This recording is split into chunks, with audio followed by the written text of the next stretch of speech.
Do we have audio? Okay. Do we? Yeah, I can hear myself. Oh, I can too. Oh, man, this is extra curmudgeonly.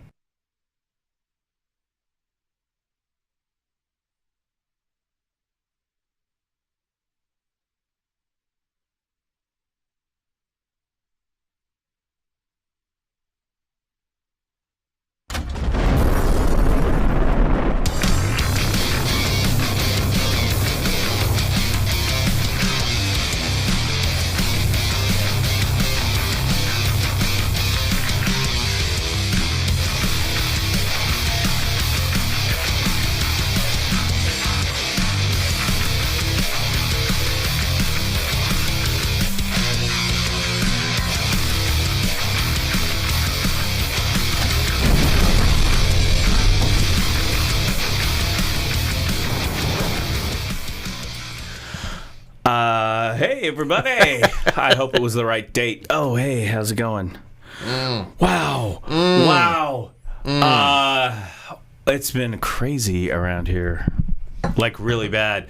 Hi, welcome to Coffee with Curmudgeons. I don't even know if I have the lower third yet set up. That's all good. No, it's... I haven't called on you yet. Oh, sorry. I'll be quiet here. There's the lower third.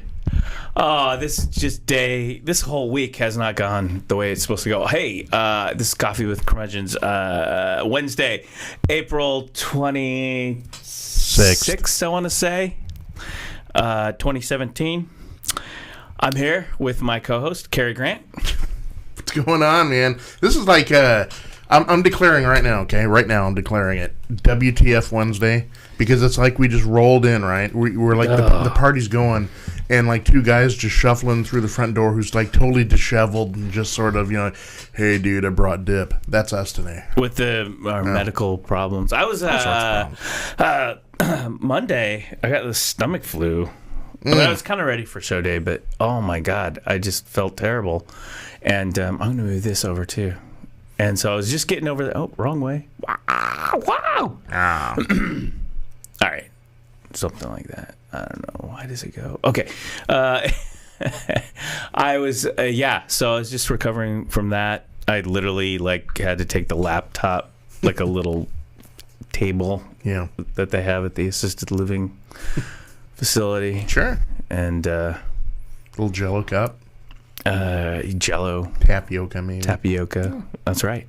And move it in next to the bed. To try and do things that I just was laying in bed, and then I watched the Blazer playoff game, and that made my stomach hurt even more. I mean, what are you gonna do? You're playing against Steph Curry in the Golden State Warriors. Yeah.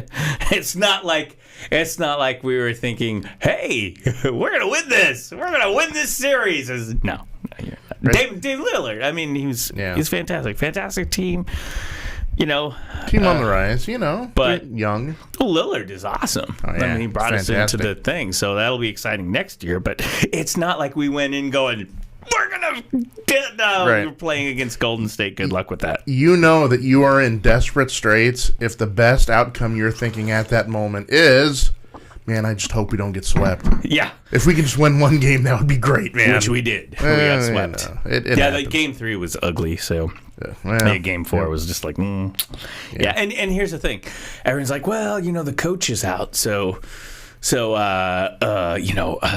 maybe we have a chance. The coach is out. No, that's not how it works. They're going to win one for the Gipper. They literally, I think Steph Curry literally said, we're going to win one for the Gipper. Right? And it was like for Steve Kerr, who's out, and he, the Blazers showing class, Kerr, I didn't realize Kerr was late in his career on the Blazer squad or whatever, and they tweeted out their best regards to him and his medical problems and very major medical problems. I think Steve Kerr was a Blazer for a minute. I put him down. Yeah, he was. He's in the Moses Malone category where he was like he was a Blazer for like 8.4 seconds. Did you see that though? They actually it was class. Tweeted, yeah, it's good. Right before the game, and they had a picture of him as a Blazer, and they wished him the best, and he's their coach, Steve Kerr, Golden State Warriors, maybe out for the whole you never know playoff, maybe forever. So with You see, when they were saying, like, Blazers may actually have a shot, right? Steve Kerr's not in. They kind of forgot to factor in that it's not like Steve Kerr gets on the court and dribbles for him. It's the players that do it. So, I mean, even though the coach is out, I mean, you still got Steph Curry and company. Oh, gosh. So, you think? Yeah. Yeah. No, yeah. Actually, it wasn't Durant. It was back playing that. It's like, they should have just walked out and go, here's the game. Have a nice day. Right, yeah. Here's the broom. We're playing against one of the great teams in the NBA, so... Lock up when you're done. Yeah, exactly. Yeah. I mean, they're fun. I can't... In the past, with the Portland Trailblazers, I have hated their opponents. Deep-seated hatred. Well, Los Angeles Lakers. Well, of course, Lakers. Come on, beat LA.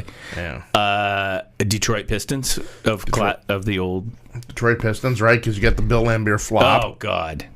Oh, those guys were horrible. The Bulls. It's kind of because it's like Jordan and Pippen, and then Pippen was a Blazer. It's like the way we view Golden State now. Don't like them because they have all that talent, but you got to respect it because they're just good. Well, I think out of all the opponents and whatnot, I am a Golden State fan. I mean, they're just a clean, hardworking, talented team. Because they were crap for decades, you're like, wow, that's kind of cool. To see Golden State. Yeah. As the premier team in the league. Do you think they're going to win the series this year? Oh God, they're going to be hard to beat, man. Yeah. Well, LeBron will be there. LeBron. See, that's the only stopping point. You got two finely tuned machines. LeBron, who's you can't get under skin because he's been there time and time again. I mean, he's Mr. Clutch, right? Right. And then you got Steph Curry, the young guy who's also been there at least once and knows what it's like, and one of those rare motivator guys that brings everyone up almost to his. So if it comes down to the Cavaliers against the Warriors, again. man. Yeah, I mean, it's going to be an interesting dynamic this year. Yeah. Man. That's your NBA update. With Jason Allen. We need to... And a really out of it Doc Normal. Right. We need to find an NBA person because I'm not much of an NBA guy. I mean, I like it, but I'm just not. Dude, come on. I'm just not. I know Lillard and we're starting with Nurkic or whatever his name is. We're starting with sports today. So you're an NFL guy, so the big NFL news is the draft. Tomorrow night, yeah. Tomorrow night starts at about 4. And what's going to happen with that? Well, pretty deep draft this year. That was weird. Yeah, it was kind of... It's the ghost. I know. Maybe it's that marshmallow thing we had down here last week that just kind of... Marshmallow? Yeah, remember Annoying Orange? What was that? Oh, yeah. Oh, I have an update for that, yeah. That I didn't do last week. But Marshmallow. When you say marshmallow, I think of my Android phone. Oh. Android marshmallow. Android...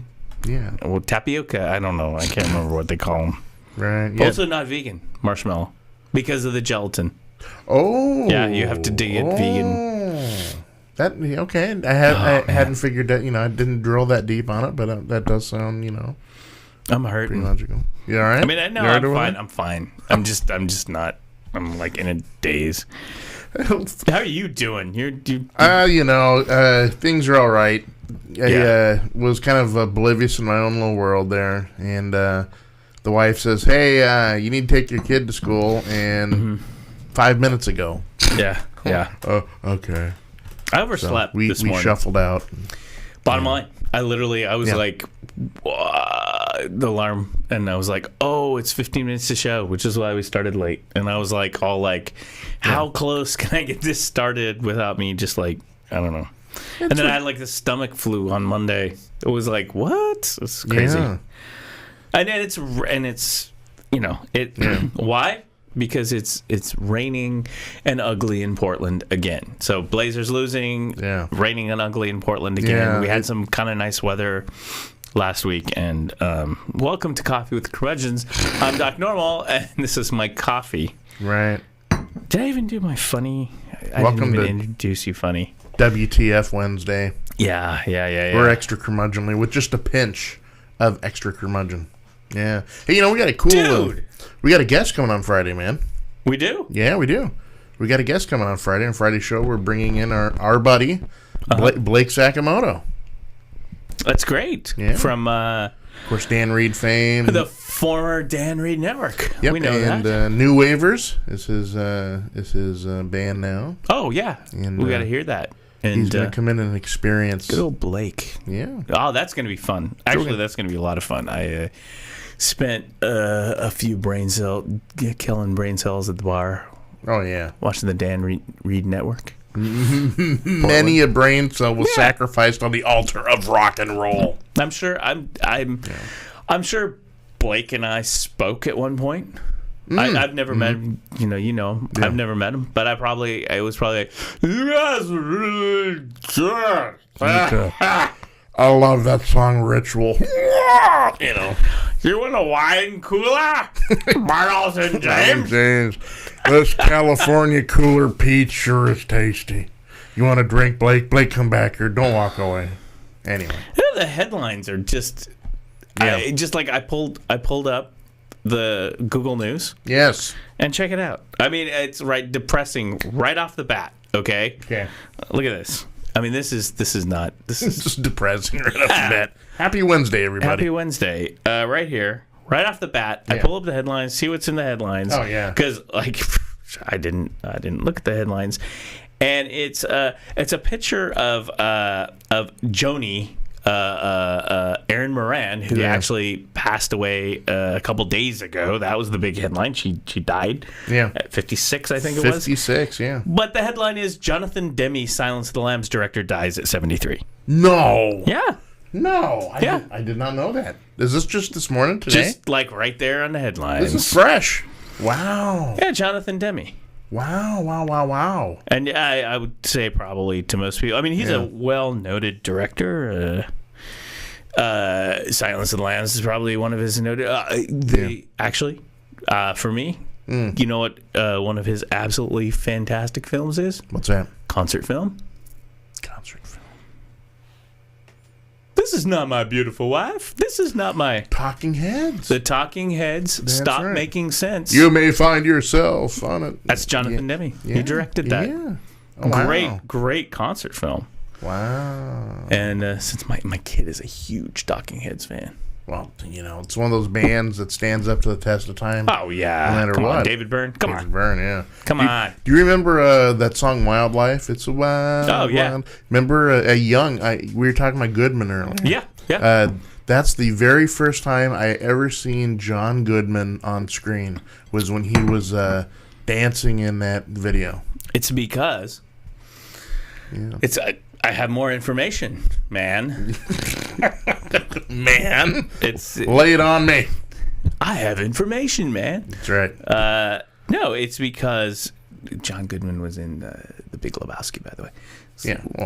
But it's because one of Goodman's first early films was called True Stories, which that song comes from True Stories, which is why John Goodman is in the video. True Stories, not directed by Byrne, right? Jonathan by Demme, but directed by David Byrne. Yeah. And that's a really good movie. God, you just went full circle. Yeah. Wow. Well, you did. I didn't. Well, I just threw the Goodman thing. No, you just said Goodman and the Talking Heads, and he was in this video. And I said the reason he's in the video is because that was the song from The Wild Wild Life was from. But I just put Goodman out there, and you wrapped it up all in a nice, pretty bow. I feel like crap too. So there you go. This is gonna be an interesting show today. I know. I know. You all right? You all right? I was all like, get on there, get on in there. Yeah. I was all like this week. Right, you're right. I was like, and then Tuesday, and then I did some stuff, and now I'm like regretting all of it. But anyway, True Stories. That's a good movie. Regretting all of it. That's what we do here on NuzBox. Regrets. Oh God, regrets. I've had a few. Some of them on the internet. So True Stories. Okay. David Byrne. Yep. Wrote and directed it. Yeah. Great movie. He's driving around in his Cadillac with his thing, which, by the way, there's a thing I'm going to do on Friday. 10-gallon, right? This big old 10-gallon hat. Yeah. And that was good. And that was one of the first things I ever saw John Goodman in, was a true story. He played like a Texas businessman who was single, and this was like 80s, so in pre-internet, and he's like doing the thing on the television video dating thing. I'm a large man and I'm just looking for a woman. It's real sweet. That's a good movie, the True Stories. And but Jonathan Demme, who just passed away. He's right here, man. I'm just talking about the news. I didn't think he was that old either. No. Oscar-winning director Jonathan Demme died Wednesday in New York of cancer complications. Oh, man. F cancer. Right. His publicist told Variety he was 73 years old. Cancer. Plus, did you see kind of like the kerfuffle that happened with Chachi? Yeah, I did. What about that? Well, okay. Aaron Moran dies. There's a picture of Aaron over here. Just a couple days. Was it? Chachi's doing a radio talk show. He's a guest on a talk show. And a guy... I think he was on Bernie and said... Which I didn't listen to. I actually do listen to that out of New York. Yeah, and he was like, hey, of course they just, hey, it's just Aaron Moran has just passed away. Scott, can we get your thoughts, What are you feeling about this? And Scott Baio, in true Scott Baio fashion, his quote was just, we sent it through our labs, by the way, and it came back 0% empathy. Right. It was, you do drugs, you live that way, you die. And he was pretty cold, very about that. Until literally 5 minutes later, they had to remind him, hey, it looks like Aaron Moran died. Here's the headline right from stage 4 cancer. Yeah. Maybe you want to modify your statement again? And of course, I feel bad. And blah, blah, blah. Here's Scott Baio clarifies Aaron Moran comment says drug quote was misreported. It's a fake news. This is the update. There's Joni and Chachi. Right. So very sad. Yeah. Moran died on Saturday. And Scott Baio appeared on the Bernie and Sid show Monday morning, saying he was not completely shocked by the news of her passing and yada yada yada. Yeah. I mean, she did. She had a rough while. She had issues. Rough patch, yeah. But yeah. Well, and the thing is the thing with Scott Baio is the reason he's a big Trumper. Yeah. And so, out there in Hollywood press and the world, they don't like Scott Baio, even though that was like really insensitive. I mean, she just passed away. Right. Didn't he write a biography or something and say that he lost his virginity to Aaron Moran? Yeah. Do you recall this? Yeah, I do, and if I'm remembering right in his little memoirs, I guess. Yeah. I guess he just trashed her. I mean, she was, just by the time everything was done and what she's doing now, she's a huge druggie and just really. Wow. Oh yeah, and it was not pretty. And I remember he took a little heat for that when it came out because, people think and in the national consciousness, it's Joni. Okay? Just shut up, right? Yeah. Yeah, and I understand you're trying to huckster, you're trying to sell books and trying to become relevant in some fashion, but you don't have to do it by completely trashing somebody else. And especially someone who had legitimately had may have had some mental issues, Yeah, it just seems like just kind of a bad form, old man. Don't do that. Yeah, I mean, everyone was. I don't know. But, there was stuff. Yeah, but the funny thing about this story, and I don't mean funny, I mean funny, peculiar. Funny, ironic. Ironic, don't you think? Uh-huh. Is that literally, 5 minutes after he says the most coldest thing, live on air, and they, Psst, Scott, yeah, what's up, dude? Hey, it turns out she may have died from stage 4 cancer. Right. Oh, gosh. You may want to say something to clarify this because you're coming across as a real douchebag. Well, thank you, manager. I'll handle this. She was great, Oh, Aaron. I don't know. Anyway. Yeah. That's Aaron Moran's brother threatens Scott Baio, calls out tiny manhood on TMZ. I mean, look at this. Here it is. It's like It sounds like that Dom Ho song, Tiny Manhood. Well, here he is. I mean, this is Scott Baio's Twitter profile. Yeah. Here's with a Learjet and some Cadillac limos in there. And, of course, his profile picture is him and Trump. And so, you can imagine that there are a lot of people in Hollywood. Yeah.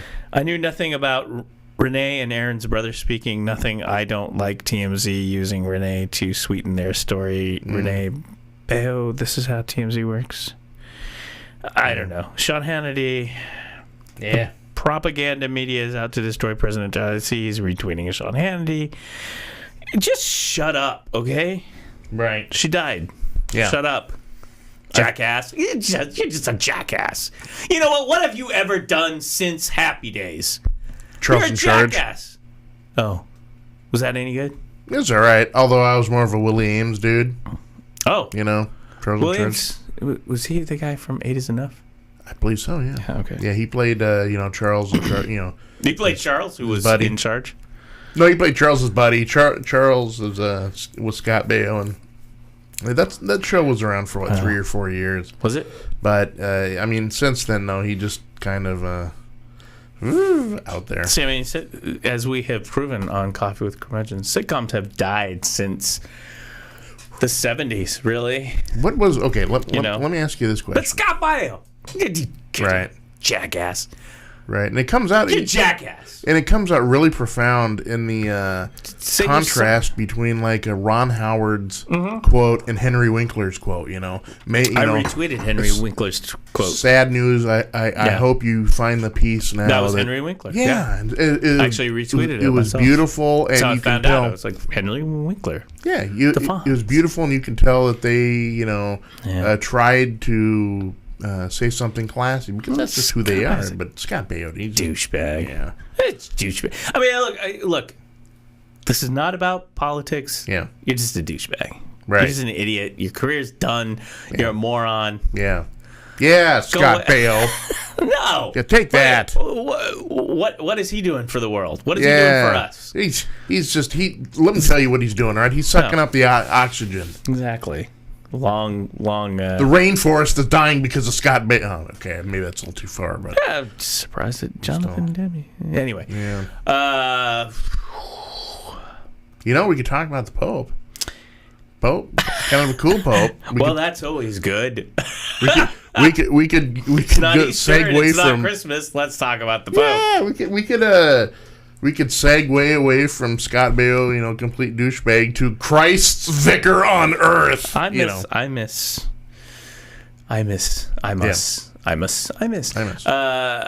the German Pope, because he was just like Ratzinger. Yeah, he was like the Scott Baio of popes. He was just like, get out of here, Jack. What have you done for anybody? It's like, I think all of this is illegal or something. It was like, can we get somebody else in here? Yeah, a little more loving. A little more, kind of with the program. A little more Christ-like. Yeah. And then they got a guy from Argentina. Hey, living amongst the poor. It was like, he's let's bring him in. Former Hitler Youth guy, Cardinal Ratzinger. Francis, that was your. But Francis is the new guy, man. He's the guy that's hip. He's giving TED Talks. Was now. that? Wait. No, he was that confirmed? What's that? Ratzinger? Yeah. Yeah, he was towards the end of the war. He was he was made to, though. I mean, let's be honest. Yeah. That's a little like it wasn't like free choice. Hey, kid. Yeah, that was a little bit like I know from things that I know about that it wasn't exactly like. Not me. That's great. I'm not talking about me. This is like way predates me, but it's pretty much you go in a room. It's like, hey, Heil. Heil. Yeah, because there's only one answer, ladies and gentlemen. Right. You'll trust me here in Coffee Curmudgeons. You'll be experiencing this in a few years yourself, America. Right. This is foreshadowing. Anyway, so TED Talks. Yeah, he's such a hip. Shouldn't be Pope Talks. Pope Talks. Yeah. Francis Talks. So you're foreshadowing here. Mm-hmm. Pope Francis to give a TED Talk. Yeah. On the title is called revolution of tenderness. How we as a people and we as a society have got to just start feeling, and like I said about Bayo and no empathy, how you feel empathy for your fellow human beings, because we need that right about now. There he's right there. Yeah, there he is, man. Some more actions will impact on people. Right. Yeah.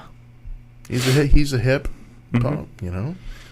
I also want to tell you I did not drink my own urine in space. Oh, man. Credit TED Talk Vatican TV. So this is his TED Talk right This here. is his TED Talk. Oh, right out at straight live from the Vatican. That's right. He's like sitting at a desk, and I like that. He's got hand gestures. Dude, He's doing this is like coffee with the curmudgeonly Pope right here. Yeah. We gotta get this guy on the show. Hey, you want to come on the show? We got this little podcast. Hey, good morning, Your Holiness. What's going on? Look at. He's and another thing. That's Scott Baio. He's a douchebag. Hey, the Bayo is a dude. Wait a minute, he's Argentinian, but I say Pope, so he's always think of him as Italian. You know. Can I say that in Latin? El douche. Baio Scatta. The douchebag. No, look at it. Wow, man. He's like on fire. He is. He's growth connecting of with scientific weight. Technological innovation, AI is going to kill us all, would come along with more equality and social inclusion. Well, yeah. I got to watch this. Yeah. Man, look at this. He's like going off. He's going off, Pope style. Well, it's like the hand motions, right? Right. I mean, it's all this and this and that and... we should actually subtitle it. We could put in our own subtitles. Coffee with curmudgeons. Right. What do you mean he didn't actually say that? I defy you to get a translator here right now. Oh, what do you mean that you? Oh, sorry. Yeah. I guess we did subtitle it. Exactly. Well, it looked like it. Look at his lips. It looks like he's saying curmudgeon. Yeah. Totally believable. No, he looks totally curmudgeonly in that TED Talk. But I like this Pope, man. He's connecting with younger people, you know, and plus he's not such a beat people over the head with dogma sort of stuff, you know. I will smite you with dogma, you know. He's just you just get the thing that he's just genuinely a nice guy, you know. I like the idea of the just the Pope coming out and beating people over the head. It's like, come here. Come here. Let me bless you, right? Why are you sitting? Right. That would be my Pope, like when I get elected Pope. Don't sin. Because, you know, at a certain age, you only have a few options. You only have a few options. When you get to be a certain age. Well, yeah. You only have a few options.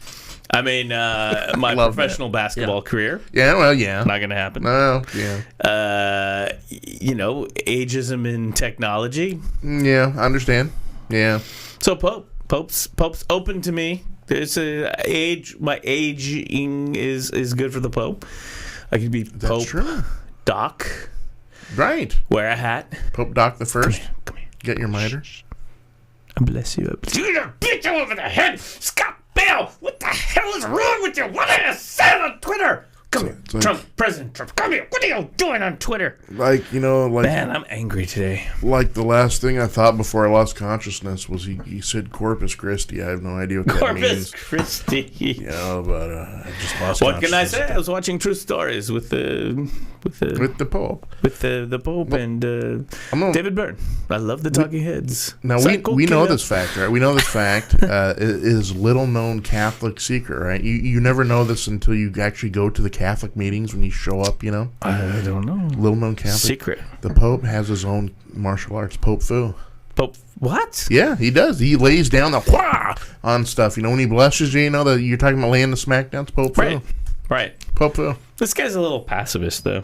Well, he is, but which is okay. You kind of want that in your religious leaders. Yeah, Dalai Lama, Pope. It's like, oh, don't just send that missile over there. Do not kill innocent women and children, people. Don't do it. Yeah. Don't gas people. It's not good.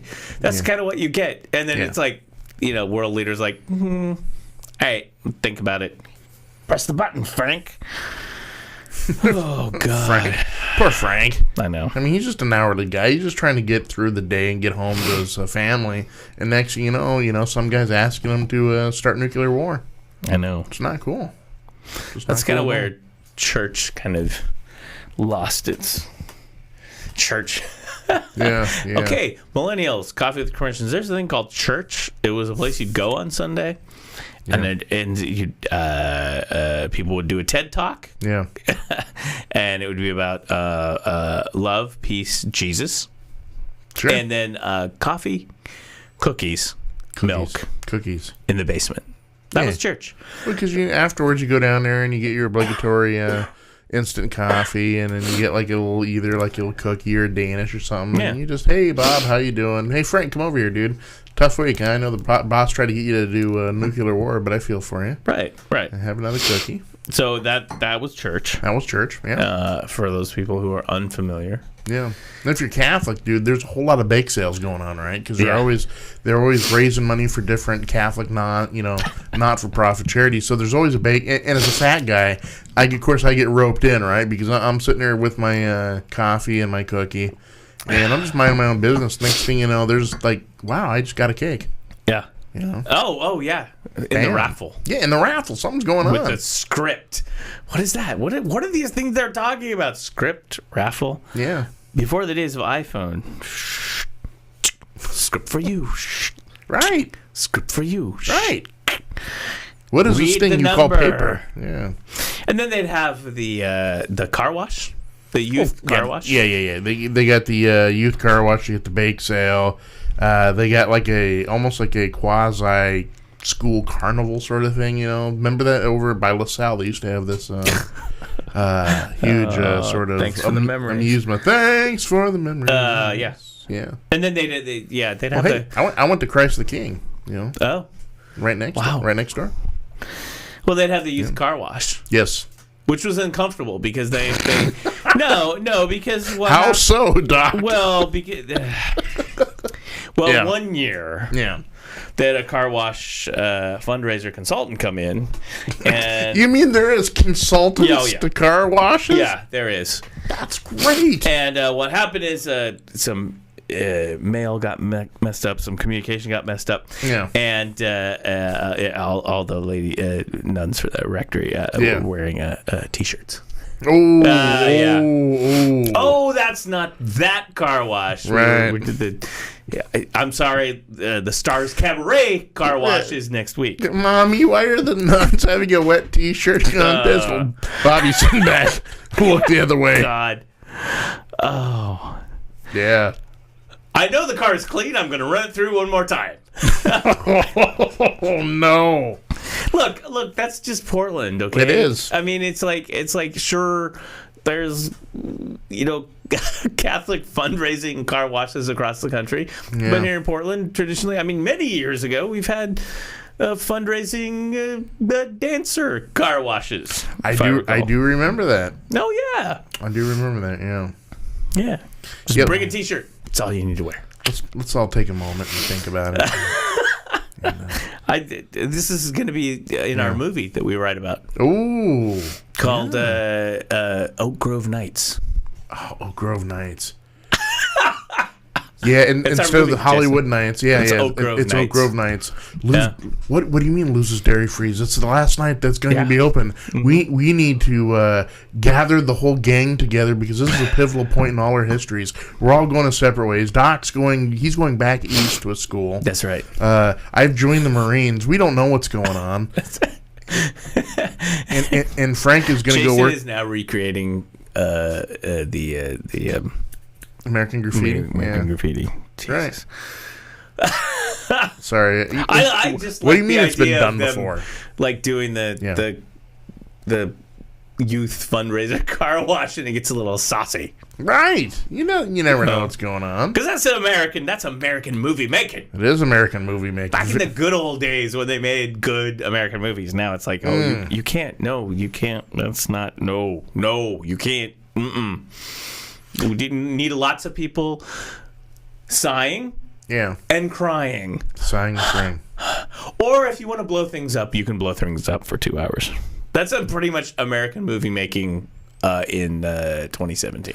That is true. All right. Sighing, crying. Yeah. Blow things up. All right. This brings me then to a question, because let me segue back into, because remember we were talking about TV shows and Jonathan Demme. Yeah. Who did not make movies like that. He made good movies. He made movies of people eating people and stuff. Yeah. Yes, exactly. Good movies. Not right. But crappy movies. What was, sighing and crying, in your opinion, what was the last great American sitcom? So Happy Days would not be on the list. Yeah. Well, I don't know. Happy Days is iconic, though. I mean, there are some recent ones that I liked. Yeah. Okay. But what's the last great one? Is it Seinfeld? No. You know, I didn't. Friends. I didn't. Hey, I watched both of those. Friends was kind of like, yeah, okay, that's cool. In the early days, Friends. Yeah, but then it was like, yeah. Seinfeld, I watched on and off. Mm-hmm. I thought it was funny. Yeah. I'm not like the rabid Seinfeld fan like some people are. That's nothing. Admire all those actors and Seinfeld and Larry David and stuff. Oh yeah. It's just it's just some things you're just not like, I don't know. I've got Gwen Ifill or Seinfeld. Gwen Ifill, Seinfeld. Watch Gwen Ifill. The late Gwen Ifill. Oh, I could talk about that too. But there's news on the Gwen one Ifill. I remember. Yeah. Was and I can't remember his name. And he had like walk on, like he lived across the street from Carl Reiner and stuff. This was in the 2000s, and he died. Bernie. You remember Bernie? Bernie. I'll look it up. Okay. That was a good one. It was very funny. It was a family kind of a. He was a comic because that's what he was. A black family. And he had the kids and stuff, and it was actually really good kind of family comedy thing. Okay. I also watched because when you have little kids, it's not like you're like, hey honey, you want to watch Silence of the Lambs again? Oh, Hannibal's on. Daddy, I don't want to watch a home video of the nun car wash. Yeah. Ooh, it's a David Lynch film fest, honey. Let's watch, shall we? Blue Velvet's really good movie. You'll never look at Dennis Hopper again in that. Oh yeah. Bernie. Let's look him up. That was a good show. Mm-hmm. And then ended up watching Disney as a kid was growing up. Sure. Wizards of Waverly Place. Yep. Kid watched that. Did you ever watch that one? Kid watched that a lot. It was like the classic. It was like the classic old sitcom style. Dom DeLuise's son. I was about ready to say that when I saw it come on. I'm like, holy cow, it's Dom DeLuise's kid, man. Yeah, and he played the dad, and it was the early for. Yeah, remember? Overslept for Selena Gomez. Yep, that was her launch there. Yeah, that's right. Yeah. And and that was, and they had walk-ons from old like Tim Conway was on there, did a bit, and people like that. And so they it was just madcap. I mean, if you're gonna do a sitcom, you're doing it. It's about a family. It's in a studio. Yeah. Sitcom, make a sitcom. Right. But I don't know. Other than that, I'm gonna look that up. By the way. As I put you on there, Bernie. Was it Bernie? See, Bernie Sanders. Yeah. Let's see here. What do we got? I'm trying to. Bernie Mac. Thank you. Bernie Mac. Yes. The Bernie Mac show. He died in 2008. Yeah. Which was really sad. Let's talk about people dying. Here he is. Bernie Mac. Here he is, and he had a show, and it was pretty good. It was about his family, and the kids were funny, and he died suddenly. This is it's a curmudgeon show. God, it really is. It's like this is like if my grandma were still alive, she'd be watching the show. That was a pretty good show, right? because we just talk about people who died. Right. He died. Remember? Do you remember Bernie Mac? Did you ever watch the Bernie Mac show? I have seen it a few times, and it's. I thought it was funny because he'd come out and do like a little monologue about family and stuff, and the kids would do crazy stuff. I mean, it's like the typical. That's what a sitcom is. Yeah. Yeah. So, yeah. He suffered from I can't even pronounce that. A disease of unknown origin that causes inflammation in tissue. Thank God Scott Baio didn't have something to say about Bernie Mac's death. Bernie Mac's.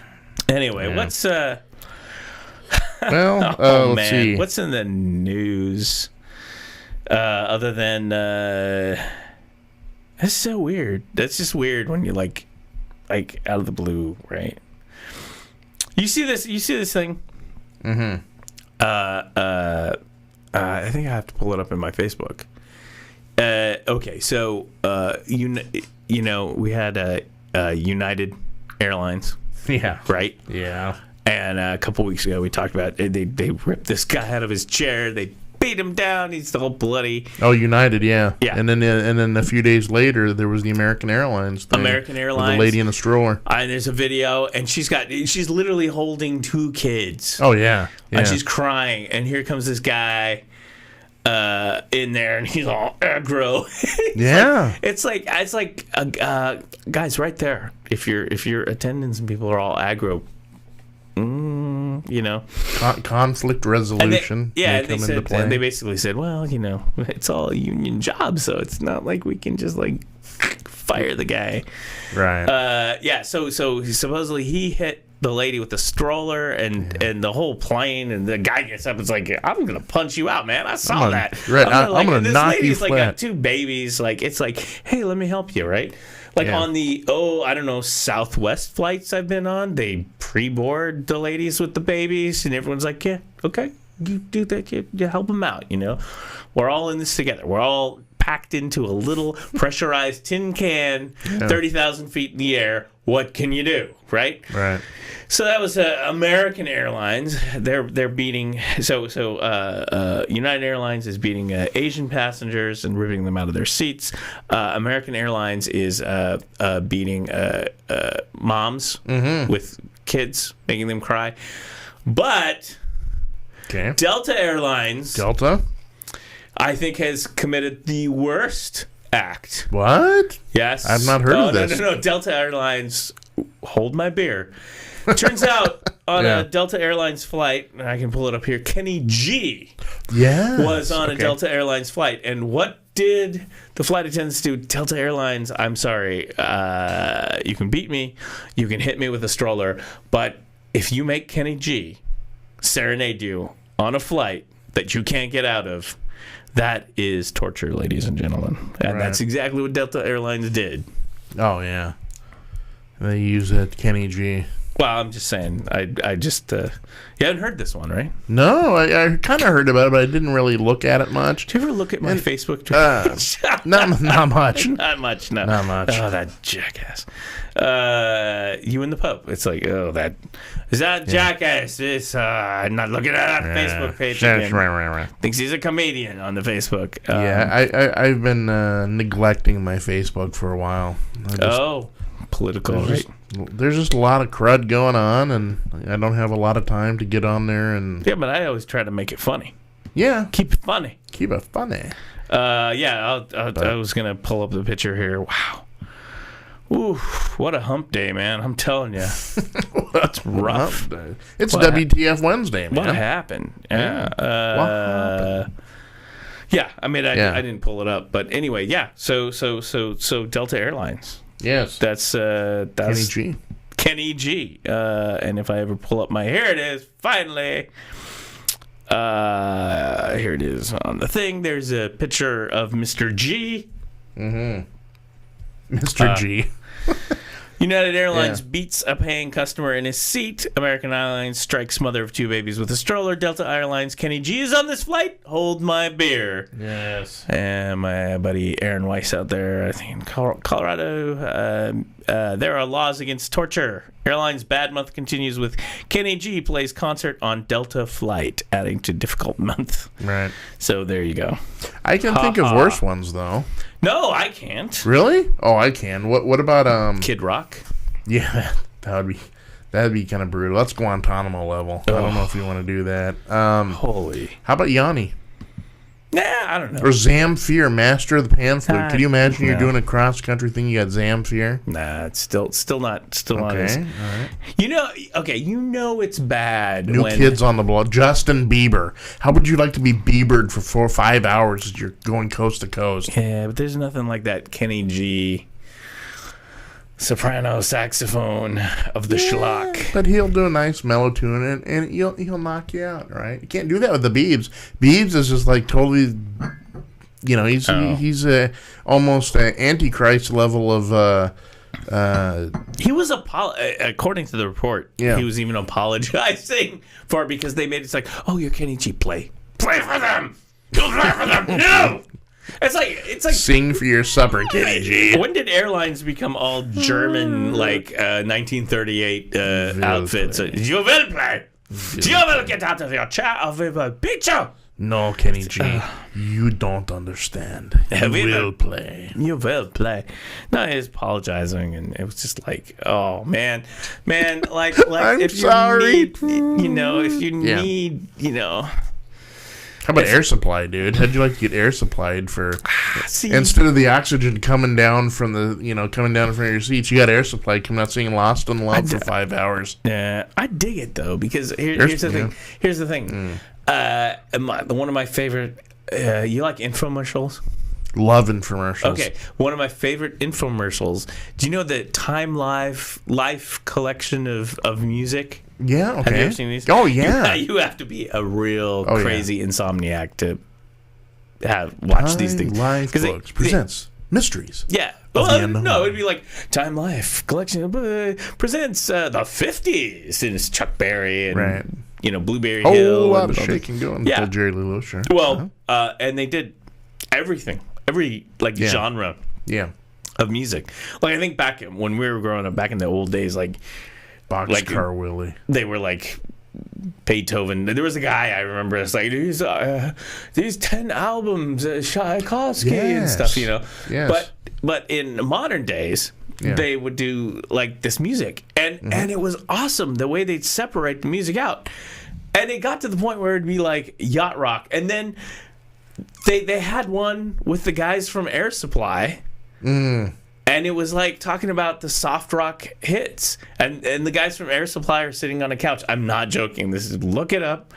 Do you remember when music used to move you? We do. Yeah. My favorite Time Life, though, infomercial was on, they had this collection of folk music hits, right? And they had one of the guys from, I think he was like in the Kingston Trio or something. Yeah. And that was... Yeah, they're playing Judy Collins and just some old folk tunes. I dig it because just it seemed just so. It's like everybody's favorite uncles are up there. It's like, yeah, it was a great time, Well, that's but like I'm saying, they had the guys from Air Supply, and it was like soft rock hits, like 10 CDs of soft rock hits. You're like, oh wow, that's a lot of soft rock hits. That's a lot of soft rock hits. But they would sit there and then you would see like a little a montage, and it would be like a guy and a girl and a fire and glasses of wine, right? And smiles in their faces. Wow. I like this soft rock hit. I remember this. Exactly. And these guys would just sit and talk about, do you remember this soft rock hit? So I'm okay with the Air Supply guys because it's I like the soft rock hit. I mean, it was like a bad comedy sketch, but it wasn't comedy. It was for real, and you're just like, wow, this is crazy. Hey Jerry, you remember Luther Vandross? I do. And he's on this Time Life collection. Yeah, that's exactly like... They never did like a... what they needed to do over there at the Time Life is a 1950s New York bebop collection, right? Hosted by like Miles Davis and Charlie Mingus. Yeah, that would have been good. You remember when we were doing Smack and down to the 52nd Club? And then Thelonious came in and played us music, and then there's like, right? This will bring back some memories. Down at Cafe Wa in the village. Yeah, this will bring some. Down at the village gate, this little Mingus came in. Right, hangover. I was freebasing with Mingus, and it brings back memories. Right? Good memories. These are the bebop memories. That reminds me. Oh my God. That's what they should do. They should do a bebop memories. Do you remember? No. Time Life books when they did the Old West. And he had the old curmudgeonly guy on there, and he's like, wasn't Sam Elliott, was it? I know, it was like this old like Burl Ives looking dude, right? And he's up there, and he's like, ooh, lots of dusty something dusted memories and legends, lots of legends. I was like, I remember that. They must have made $1 billion off those Time Life collections, right? Yeah. This was pre QVC, right? Yeah, no, and then it kind of got continued into the Guthrie Ranker or whatever it is. The Guthrie Ranker. That whole company is nothing but promoting, infomercials and. Well, I think that they. I think that they. I think the music collections were up there until the moment when people were like, yeah, I get my music on iTunes, dude. Right. I don't need very true 10 CDs down in the passenger section of my car, gathering dust with my banker's box of files, and I live in my car. What was that? I don't know. You just spun. That was like a spin out right there. Just right. Like, it's like it happens when you live in your car and you've got like all your CD and DVD collections down on the floor in the passenger side, right? It's late at night. It's cold out there. Right? I need air supply. Well, you never know when you have to sell a Jonathan Demme Criterion collection of The Silence of the Lambs. Times are tough. You never know. Yeah, you might need Taco Bell. It's like Criterion collection worth the burrito. God, I'm dark today. That reminds this is. I'm spinning it. I'm going dark. Okay, I'm spinning this even further. Okay. Oh God, living in your car.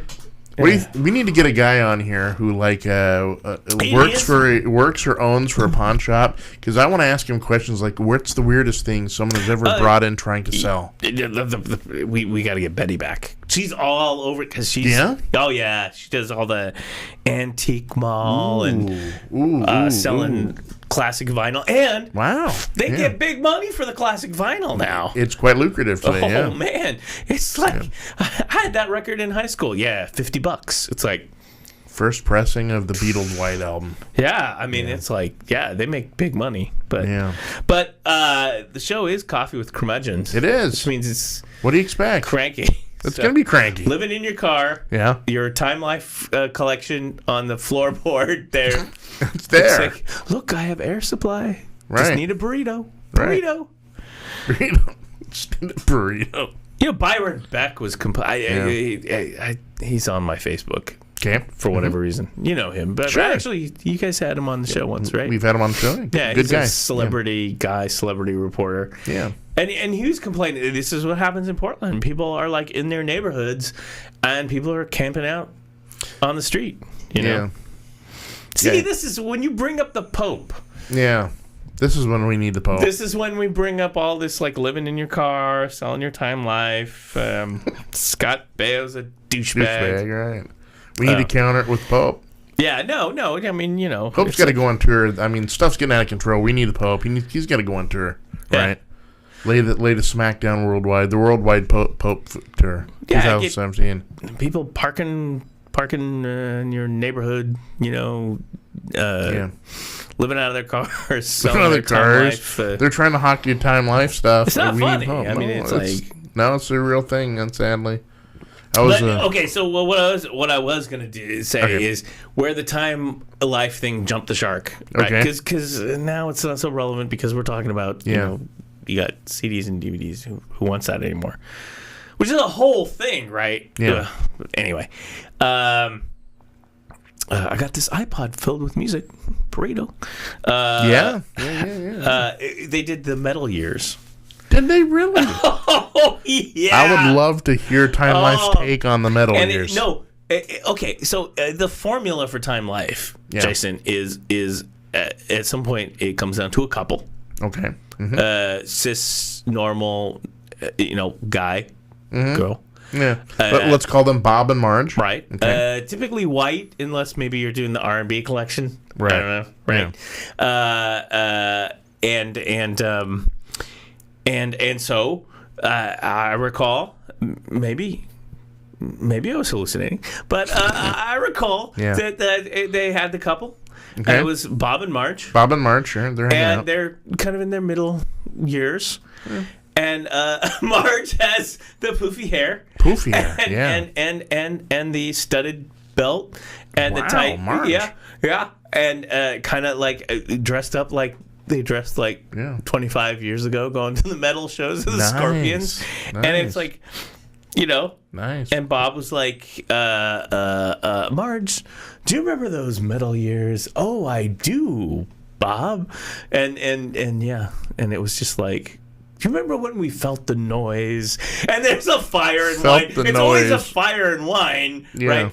I remember when I banged my head at the Scorpions. Oh, yes. No, I literally banged my head. I had to go to the hospital. Literally. Mental health did drive you mad. Exactly. And it was just like, you're like, oh, I could not get enough of these things. It was like, wow. That was my favorite. Well, you know what my game changer was for the Time Life music stuff? My game changer is I'd never heard of Boxcar Willie before, and my whole world opened up when Boxcar, he had his own thing, and there's Boxcar Willie. I'm like, how have I not heard of Boxcar Willie? How have I been living this long and not seen it? I need to know everything Boxcar Willie now. Who was the guy when we were growing up? When we were growing up. I hate this show. Anyway, I hate this show. But hello, everyone. Happy Wednesday. Yeah. There was a guy. So before the Time Life, a little bit before the cable.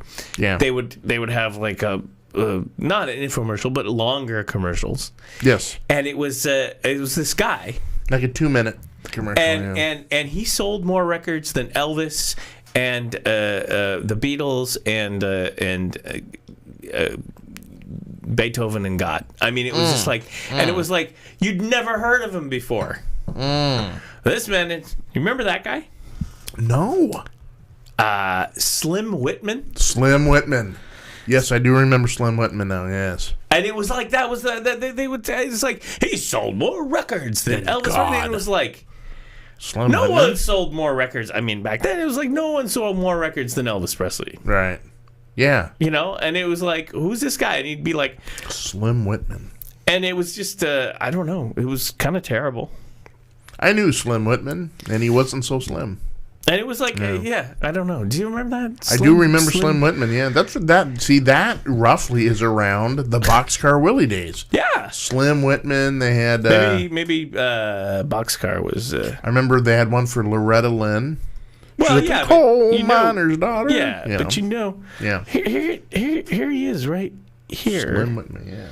Here's Slim Whitman right here. This is the guy. Now, this is an old picture. It is. He died in 2013, age 90. Otis Dewey Whitman. Otis Dewey. Yeah. Born American country music and Western music singer-songwriter, instrumentalist, known for his yodeling ability. So he's old school. Oh, wow. High 3-octave falsetto. But it was like... although once known as America's favorite phone singer, he was consistently more popular throughout Europe and the United Kingdom. I don't know, man. It was just like Associated X, Elvis. I don't know. They just bring him on and they'd be like, yeah, this is the biggest guy you've never heard of before. It's like, well, how can that be? Because we've all heard of Elvis, and I know people who have Elvis records haven't seen a damn Slim Whitman record. Right. Hey, can we dial up a little Boxcar Willie? I need to. Boxcar Willie. Yeah, I need this Wednesday sort of Boxcar Willie. Some music? No, just as like the wiki picture and stuff. Boxcar Willie. Yeah. Because I guarantee you, 99 of the people out there watching right now are like, "Who in the hell is Boxcar Willie?" Didn't he come after Slim Whitman? It was like, oh look. Well, let's put up. He was image. Famous. He was famous like back in the. There he is, right there. Yeah, good old Boxcar Willie. He was famous back in the 60s, kind of like one of those guys that never quite America's made it. Favorite. I love this. America's favorite hobo. That's right, Boxcar Willie. Yeah, he's selling selling his Time Life collection out of his car. Out of his car. Favorite hobo. Right. You remember when a hobo was like a. Yeah, he had like buttons. Look at this. He's like the Ramblin' Rye. He's got like lots of buttons. That's right. Wow, it's Boxcar like so Willie, man. like. It's like what? Oh, here he is with a train. Yeah. There is a Branson. Branson, Missouri, of course, where music acts go to die. Right. But Boxcar is reminiscent of an America that no longer is around. He harkens back to the hobo-ish Great Depression Dust Bowl, sort of moving around town to town, kind of being a hobo. Well, yeah, it was like the noble hobo, right? Yeah. And now it's just like the pores. Where are all these pores, right? Is the Trump the world of the 21st century? It's not like the hobos. It's not like we need to bring back hobos. We need to bring it back. We need to Oh man. We can do that. We got the power. NuzBox has the power to do that. We can bring hobos back. Oh, believe me, we're bringing hobos back. We are up to our neck in hobos. We're the hobo of networks. We are. We are the Boxcar Willie of. We're taking it on the road, folks. Yeah. By the road, I mean we're train jumping on boxcars. So that's what the people would do. Like, there was a guy. To be fair, I want to say like Ignite or something like that. There's like these things. This whole TED Talk thing. It's not exactly brand new. No. There's these things called Ignite Talks and things like that, which are like TED Talks, but they're like 5 minutes long, and you get up and you tell your story in 5 minutes and. All this real power speech, bam. Yeah. They've been around for over 10 years, and it's kind of like a quick and dirty TED Talk, right? And I remember one guy, young guy, and these are young, like millennial, maybe throw an old guy in there once in a while, just for on the cusp of. But it's usually young people telling you about all the amazing crap that they did in their life, and you're like. I'm selling my Time Life out of my car here for a burrito. But anyway, So, and I remember one of the guys. I know, it's so damn depressing. This is what happens when I oversleep. Right. I get bitchy. Anyway, so it's WTF Wednesday. I know. Well, it's look, we're living up to the name of this show. We are. We are full on curmudgeons now. I'm gonna propose our theme tagline. F you. So that's all we want, right? It's like make some billboards. And then like in this smooth computer voice at the end of that, Coffee with Curmudgeons starts at noon. F you, and then beep. Have a nice day. Yeah, exactly. Live outside the box. Yeah, F you. Trying hard not to live inside my freaking car, man. Let alone living outside a box. Thank you. Exactly. Yeah. Absolutely. There you go. Right there. Yeah. Anyway, try to remember one of these young folks talking about decided after this is what young folks do, unlike us. This is what young folks do after graduate school. After grad school, like on the East Coast that my parents paid for. That's right. I decided I would live like a hobo and jump boxcars and write about it on my blog. I want to reconnect with the soul of America. So I went on a 3-month finding myself tour where I got on a boxcar and I lived rough with everybody. It was so soul enriching and I learned so much. Exactly. That was pretty much the talk. It's like, as opposed to people in the past that I'm emulating who actually had to survive like this and didn't go to East Coast graduate school paid for by their parents. Right. But that was common, that was common during the Great Depression and the Dust Bowl years. Guys moving from farm to farm for egg work wherever they could find it. Oh, I'm sure that was slide 1 and 2 of this guy's presentation. Right. I'm not joking. It was like pretty much like, after graduate school, I decided I had read about this and I thought it would be fun to be a hobo and write about my experiences. Right. It's just like, oh my God. While the rest of the fraternity wanted to go through Europe, I found that so quaint. I wanted to do something else. I wanted to jump on a boxcar. Anyway, so yeah. He read too much Kerouac and decided he was going to go west, young man. And where's Neil Cassidy? oh, wait a minute. Yeah. Exactly. I mean, I don't know. I just so there was that. There was the hobo guy who wrote about his experiences. I once knew a hobo guy. I decided to go across country and live in a trailer and experience life. I wanted to bathe in the soul of America. Right. There's nothing wrong with that. No. But at the same time, it's like people in the past actually had to live like that. It's what they called living, right? It was what they called living, not a TED Talk experiment. Right. Well, I think because what rubs us the wrong way is because you're almost doing this as a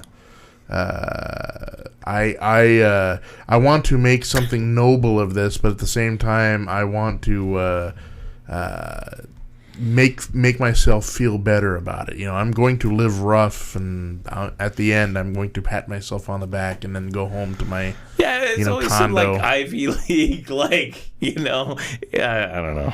Right. I'm really cranky. It's like, oh my God, the stereotypes. I'm so cranky. Along with these icons, I did extensive I don't want to get into this. With these icons, extensive reading on. You just can't let that hang out there and just... Well, I was doing extensive reading on the Colonel Sanders. Harlan Sanders, yes. Well, first of all, I was like, what is this Colonel thing in the first place? Well, it was honorary, right? Yeah. Yeah. Yeah. Which right there, I'm like... Colonel Harlan Sanders, Kentucky Fried Chicken. Well, they keep bringing him back, and it's just like disgusting. I mean, George Hamilton, for God's sakes. Are you kidding me? Are you kidding me? Eternally tan, George. Like, there was a real dude, and he was really old, and he went around, and like when we were growing up, it was like, okay, yeah, that guy's ancient, and he's cussing. Yeah, the white plantation suit with the black bow tie. Damn chicken! Gotta give you a damn chicken, right? Get your damn After he chicken. Passed, and he lived to be about 90. He did. You do not make him. You don't get like Norm Macdonald to do. It's just stupid. It's stupid. It's not. Yeah. It's not funny. It's not. It doesn't work. It doesn't work for me. Well, they've turned him into a cartoon. He's a character now. But then they got like comedians and literally Norm Macdonald, who I actually like. Norm Macdonald, I do too. Was Colonel Sanders, and then they keep because I saw like during the Super Bowl or whatever they had like a revive, and they keep reviving, and then George Hamilton, and you're just like, first of all, it's kind of Southern, it's kind of white, so it's 2017. So I'm just thinking, and they already renamed, like, his whole thing was Kentucky Fried Chicken. That was the brand, okay? You want, honest to goodness, Southern Fried Chicken. Right. That was a brand, okay? And then when they got all corporate and whatnot. KFC. And then I think, aren't they owned by Pepsi? Yes. I mean, it's like Taco Bell and KFC and Long John, so I don't know, all those. Yeah, they're owned by PepsiCo. Yeah, they're all plastic food. And when they did their makeover. Honest, they're all plastic food, okay? Right. Plastic food. Go there. plastic food. It is. But in the 90s, though, right? With the ascendancy of, when we saw the ascendancy of political correctness, they wanted to make over their image because they were very conscious about the sort of, maybe having a white Southern dude as your spokesman, maybe not be conducive to the people nowadays. Right. So they changed to total facelift. They just went by, they even stopped calling it Kentucky Fried Chicken. It was KFC. Right. Exactly. And they dropped the face of Harlan Sanders. They just went with KFC. A little cartoon or whatever. Yeah. And then about a couple of years ago, they rebranded and wanted to bring back the sort of, because by now I'm sure they thought, well, it's just quaint now, it's no longer, there's no longer going to be those Southern plantation overtones, That was my whole point. And they keep bringing back this icon. It's like they dropped the kind of KFC kind of let's back off on the white Colonel Southern kind of thing, right? And then it's like, hey, we're bringing it back. It's 2017, baby. We're bringing back the old South. Let's get on that plantation and eat some fried chicken. Right. And you're like, guys, it's just not working anymore. There's a reason why it was dropped. Yeah. There's a reason why you don't see. But it's like they're trying to pull that thing back and make it funny. You make not funny. A cartoon and a caricature of itself. You're right, and within that, they just someone around that boardroom thought it was a great idea. We can do this, but it just does not translate because there's a reason why it was dropped in the first place. It's like when you get some host of a second-rate internet show to play a white supremacist on your little comedy show. Yeah, that's just horrible. And if I ever meet that guy, I'm gonna give him a what's for. No, but you know what I'm saying, yeah, right? Yeah. It's like why do you want the plantation? You have to be guy to. I mean, he's not necessarily a plantation. The guy had an interesting history, but he evokes that sort of and the colonel thing. It's like an honorary. It's not even a military thing. It's like, I know the governor. Governor called me colonel. I'm colonel now. But it's almost like this reminiscent of the Confederacy. Colonel Sanders. Yes, exactly. Thank you. That's my point. Yeah. And I'm like, it's 2017, folks. Maybe your national brand not so Confederacy welcoming. Right. And in order to do that, I believe you shouldn't touch things like that unless you are a confirmed frickin' genius. Right. I'm talking like Mel Brooks level, where you can do something like Hitler on Ice, and then it's actually funny. You can say, "Oh my God," that's actually so wacky. It's funny, or Springtime for Hitler in Germany. You can bring back the producers, and but I mean, some dude sitting around a boardroom, the KFC, we can bring back Colonel Sanders, dude. Don't worry about it. The thing is, it's nothing against the actual Colonel Sanders. Interesting guy. He became an icon. Yeah. And when you looked at the guy, and he was like, he sold his business when he was like 70 or something in the 60s. I mean, this was a truly old guy. He lived to be like 90. Yeah. Like something.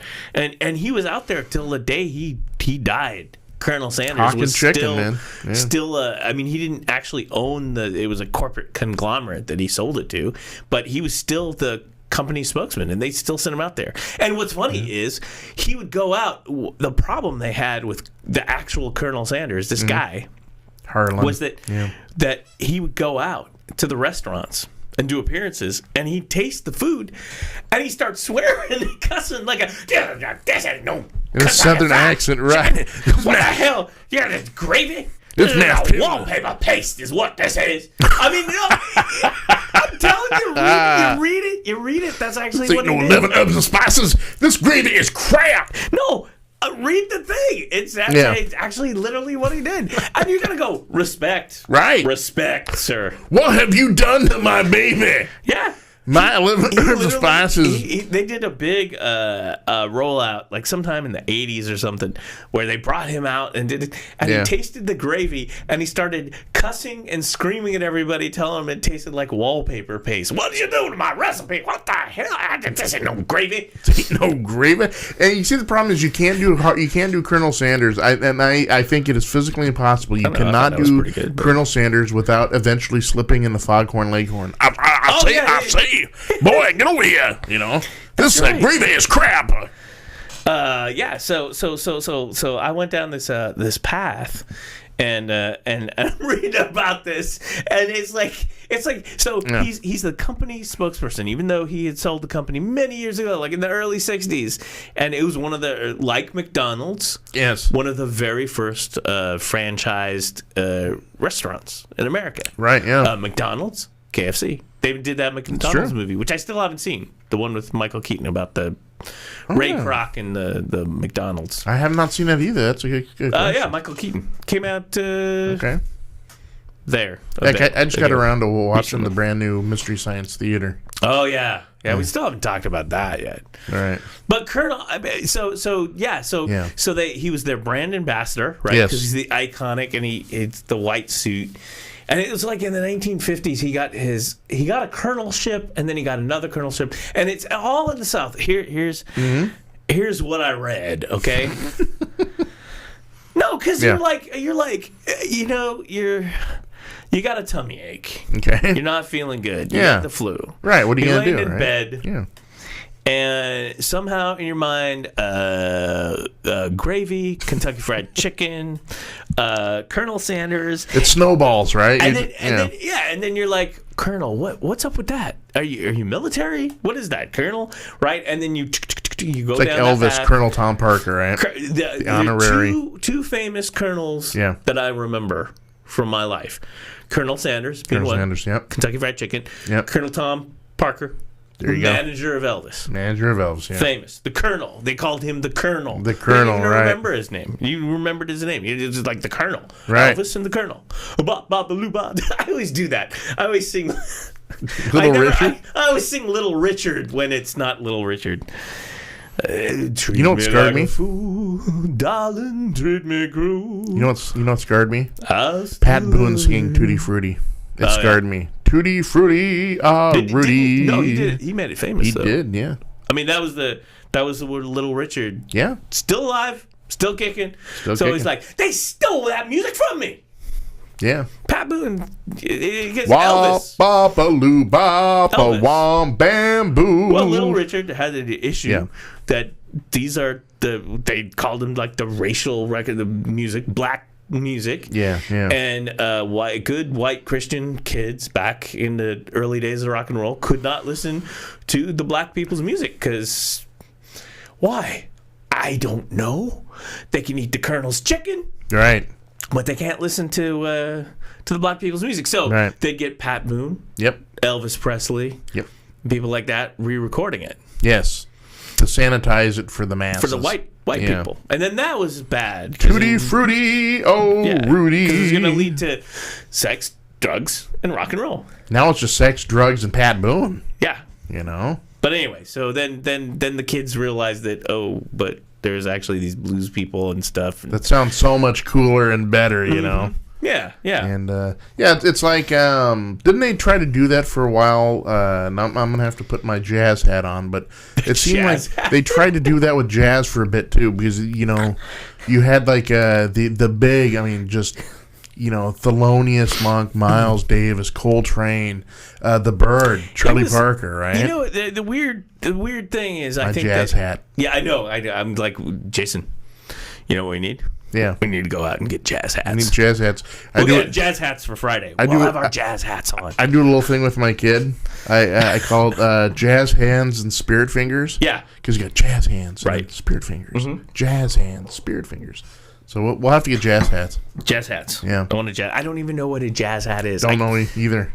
I mean, it could be so many things. It could be like the cool pork pie hat. It could be like a cool beanie, kind of 60s kind of kind of thing. Folks, right now, if you know what a jazz hat is, you can call us 503-395-5040. Again, 503-395-5040. It's the Jazz Hat Hotline.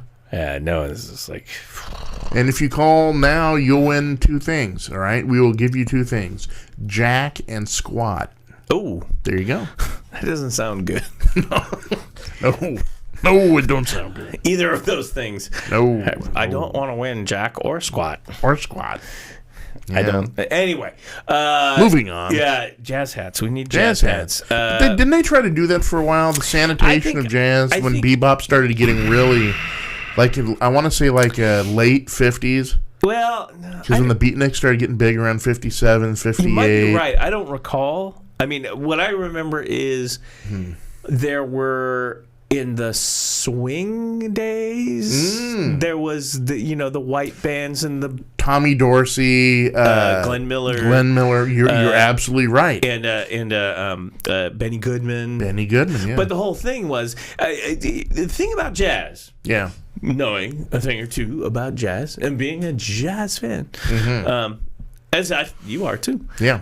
Is that it was very, very integrated. Like, there was all kinds of racism and all kinds of. There's famous stories about like Count Basie. Duke Ellington. Right. Yeah. And these are people who like crossed boundaries. Huge. White people listen to these. Transcend. Duke Ellington. Yeah. I mean, everyone knows Duke Ellington. Yeah. Duke Ellington is one of the greatest, composers. And Louis Armstrong, right? Yeah. And this crossed over into white audiences at a time, we're talking like 40s, 50s, 30s, maybe even, at a time when serious, institutionalized racism. Yeah. And these bands would go out and play cities, right? Because it would be like, people would go listen to them, and it was all the segregation. They had to live in the hotel, and if your band, the interesting stories from that era are white musicians and black musicians playing together after their sets late at night. Man, and these guys would get together and go to this restaurant and this hotel, but the black musicians have to go to a different hotel and a different restaurant, and there's famous stories. They called it the jazz and the blues tours that went through the South and the Midwest. Remember, they called it the Chitlin Circuit. Oh yeah. And that's the way it was, right? It was so segregated, Jim Crow and everything. But at the end of the night, these guys would get together because the music was what mattered, right? Yeah. At the heart of it, screw Jim Crow, screw all this. We know where it's at. And these guys would get together and sit down, and then they would just, man, if somebody could have in those days recorded some of that, because I remember a thing from. Who is it? It's not Miles. It may be Time Life. Yeah, it could be Time Life. But they were like, man, the best stuff happened then. If someone recorded that, it would be a revolution, right? Well, it's just. I think the thing is that just pushed the kind of integration of, because people were just like, get out of here. Yeah. And so jazz was like. Definitely early integration. When it got to the kids, I think if I recall history, it was World War II and after the war that really changed things, because the GIs coming back from the war would go hang out at bars and clubs, and those were kind of more integrated clubs. That was the whole New York City, 52nd Street, and all those places, like in the early 50s when. Thelonious Monk and Miles Davis and Charles Parker and all those people. That harkens back to a certain time, because in America you had strict segregation going on. Yeah. But remember, France and Josephine Baker for years had been. And that was the thing. That was the thing. There were acts who would ended up black musicians, jazz musicians, ended up going to France and places like that after Europe, because they were way more integrated, popular. Decades ahead, whatnot, and it was like they couldn't get a record made in America, but they could just hang out, play, get records made in Europe. Because, go over there and live like kings, because over there you're actually we're actually appreciated. Yeah, exactly.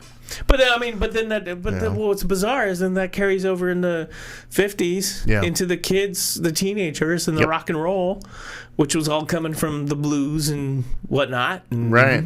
This music can sell, but we can't sell it to white people who may get offended over the skin tone of whoever's singing. Little Christianity there for you.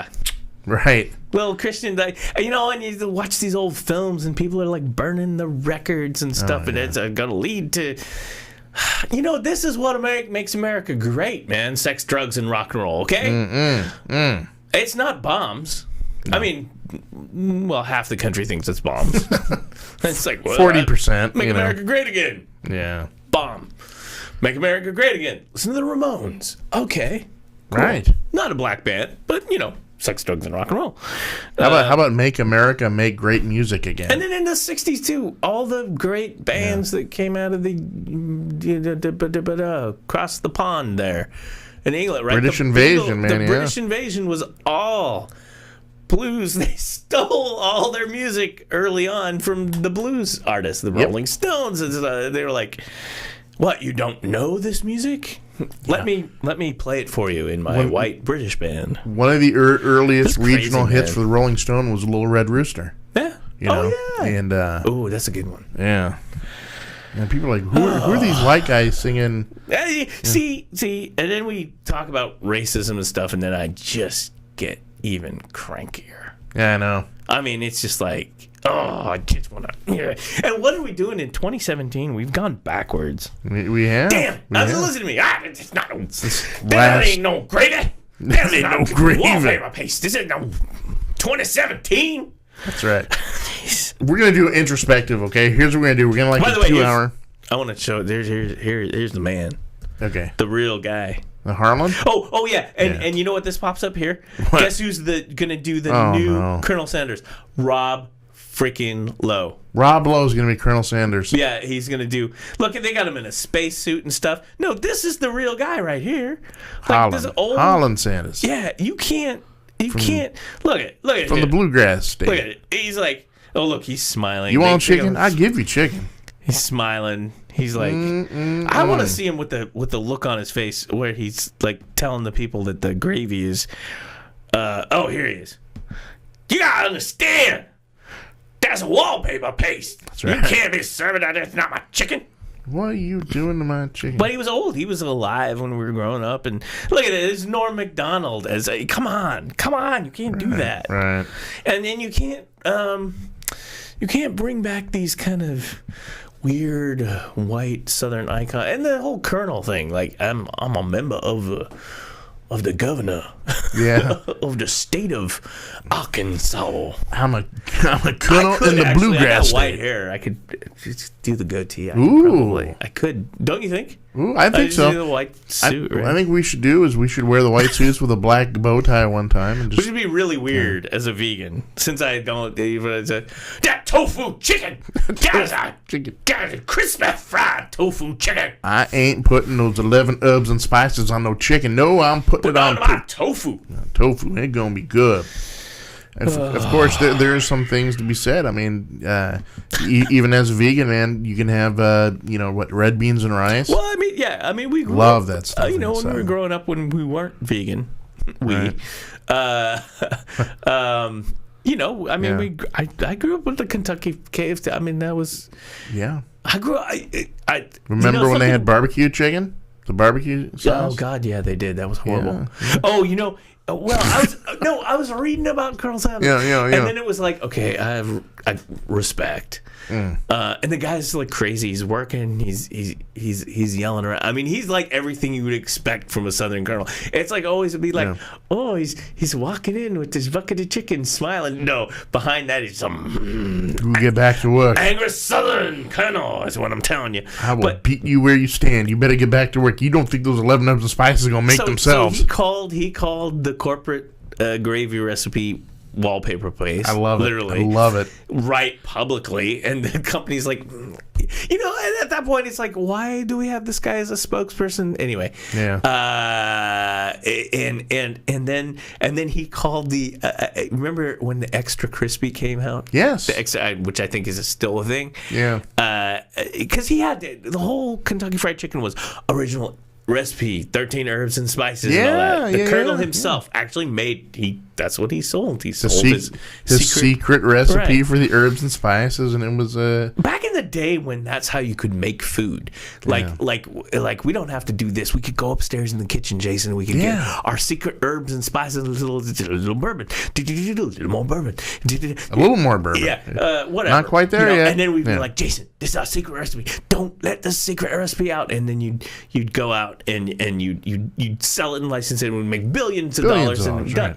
And then what happened was, was it like Famous Amos cookies or one of those secret? And then the internet came along, and what did they do? It's like, here's how you can make. Here's the recipe. Yeah. What do you mean the Big Mac secret sauce is Thousand Island? What? Exactly. What? Oh, a little cayenne. I didn't think of that. Okay. But you know what gets me though about Harlan Sanders and Kentucky Fried Chicken is he was. I mean, it may have been the guy that made it big and made it famous, but a guy in Kentucky, that he was that original recipe wasn't done by him. It was done by an African American person who's probably never recognized. And the unsung hero. You think that from what I read, it sounded like he was pretty hands on. Like was he was like literally, this guy did a lot of crazy stuff. Like gotcha. He had there was a picture of him in the restaurant, and he's doing it. Yeah, we're talking like 1930s. Oh, right? Okay. I mean, this guy was old. Well, I may have to resend my. Although I get your thing, right? Though it's usually great barbecue. It is maybe sometimes. I mean, we don't know. We don't know. I mean, ripping people off is American. It's the American way. Right. Truth, justice, and ripping people off. Coffee with curmudgeon. Extra crispy curmudgeon. That's what we're doing. But anyway, he called the extra when they came out. The corporation with the extra crispy. Yeah. He called it.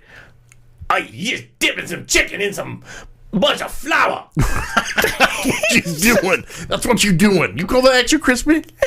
I call it flour. Man, just a ball of flour. There's some chicken around.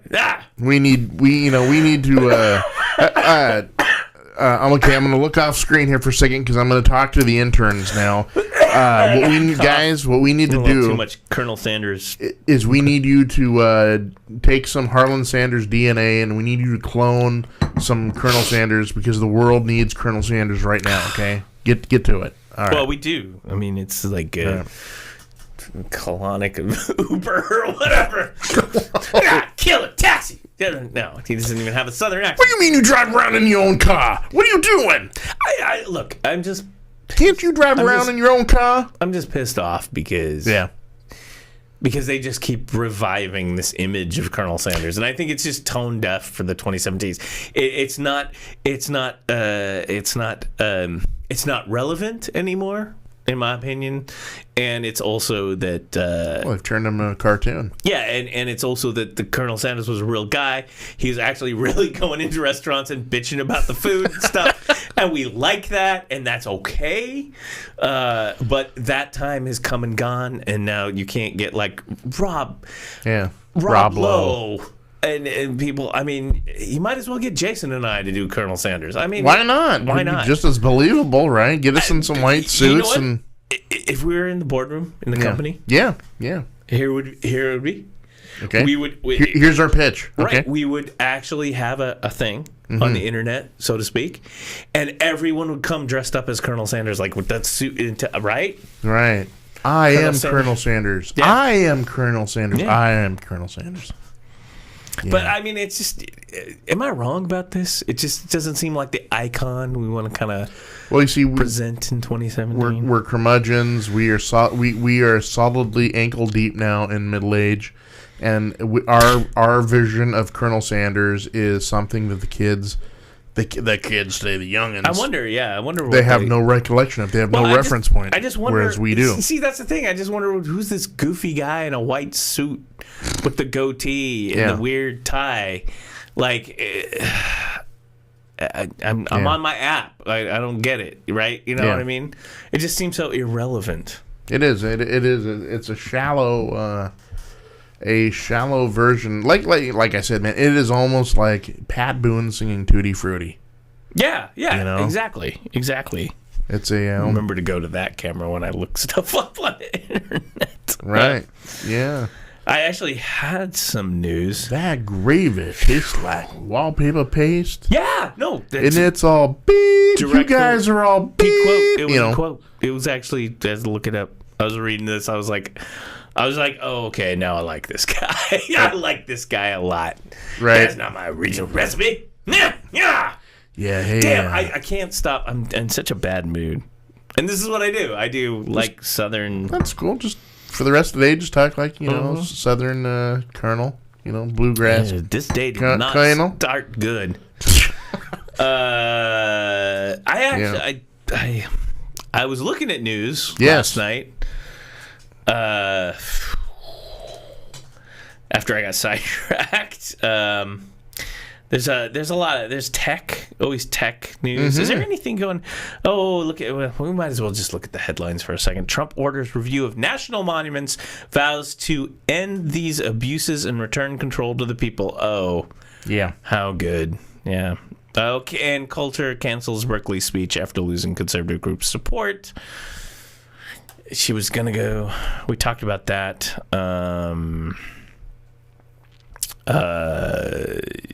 The Jonathan Demme thing kind of stuck out here. The weather sucks here in Portland. It's all rainy again. Did we talk about that? North Korea does North Korea. We talked about the TED. We talked TED Talk. But there's some. There is some stuff. So we'll look at NBC News right now. They're actually running a story. You ready for this? Uh-oh. They are running a story. What should you do in case of nuclear attack? Oh, God. I mean, this is harking right back to the Cold War, folks. The Cold War. It's like, don't run, get inside. Yeah, that's going to help you. You're right. We could do that here. We could, maybe on Friday we'll do a drill? Yeah. Blake, get under the chair. Well, you guys will be screwed. I got this big desk here. Right, we're screwed. We're like duck and cover. Yeah, I don't know. I'm safe from a nuclear war. I'm gonna hide by the drum kit over there. Yeah. Real quick. I'm just gonna, I'll do what I can. Blake's just gonna run out of here and not come back. He's like, I'm out of here. These guys. Like, Blake. He's gonna turn into Colonel Sanders. What are you guys doing? This is a bunch of beep. I'm out of here. What do you think of chicken? You got chicken, Blake. Colonel Sanders. Anyway. God. USA Today is reporting this morning. Ready for this? Here's some good anthropological news. Ancient humans may have reached America 100,000 years earlier than thought. They wanted that fried chicken. They were in search of that 11 herbs and spices. You ain't gonna find it in Europe. You gotta go back to America. We have to work on our. I mean, there's like we gotta work on it. There's like the smooth Southern, right? We're looking for some. Get in there, mix. Hey, you know what? To me, Colonel Sanders is just a hothead. Right. It's like, what you doing to my chicken? Cook that in there. High pressure cooking. High pressure fryer. That was his. He patented. That's right. He patented. That's right. 13 other spots in a high pressure cooker. That's what we do. God, I'm annoying myself. Well, you're like, dear Doc, I'm not so into the show anymore. Are you kidding? You could do Harlan Saunders for hours. It's one of those things that never get old. Yeah, I don't know. Okay, so have him read Shakespeare. That'd be great. Oh, jeez. To be or not to be. A plague on both your houses. Why not? Alas, poor York. I knew him well. I know a Shakespeare guy. Is he like the Ashland going down to a Shakespearean festival? Yeah, cool. Just watch the show. I'd just be like, we gotta step this up because Shakespeare is all about adaptation. Right. Mm-hmm. One of my favorite Shakespeare movies is an adaptation with Ian McKellen. Magneto from the from the X-Men. Ian McKellen. He's great. He's Gandalf. Yes, he's Gandalf. Great actor. Yeah. Best friends, Jean-Luc Picard, Patrick Stewart. They're best friends. They do stuff together. Excellent. And he did a Shakespeare years ago, a movie, and it's all set in 1930s, and it's all kind of like fascist England. They're having the Civil War, and instead of a horse, it's Richard III. Yeah. It's like instead of a horse, it's a Jeep.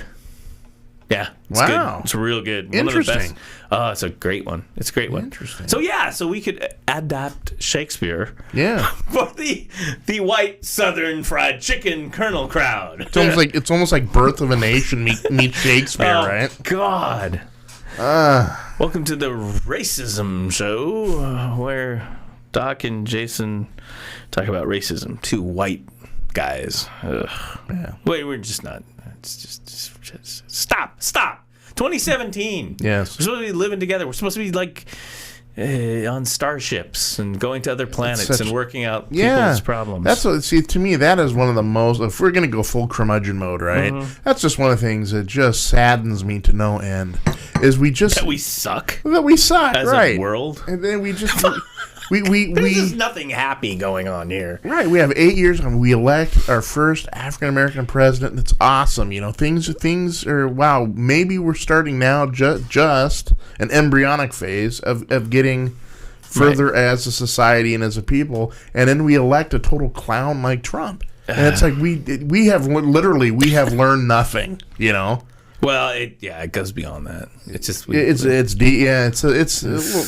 talked about it ad nauseum in whatever stuff, but anywho, stick around at noon and we'll do more of it, man. No, I mean it's like and we have this thing, this galactic encyclopedia called the Internet now and stuff. I mean, Asimov wrote about this. We have, we have all of the knowledge at our fingertips right now. Like you could look up and go, "What is that Colonel Sanders thing?" And you could look it up and read about it. And go, it's all at your fingertips. Oh, it's governor. Oh, okay.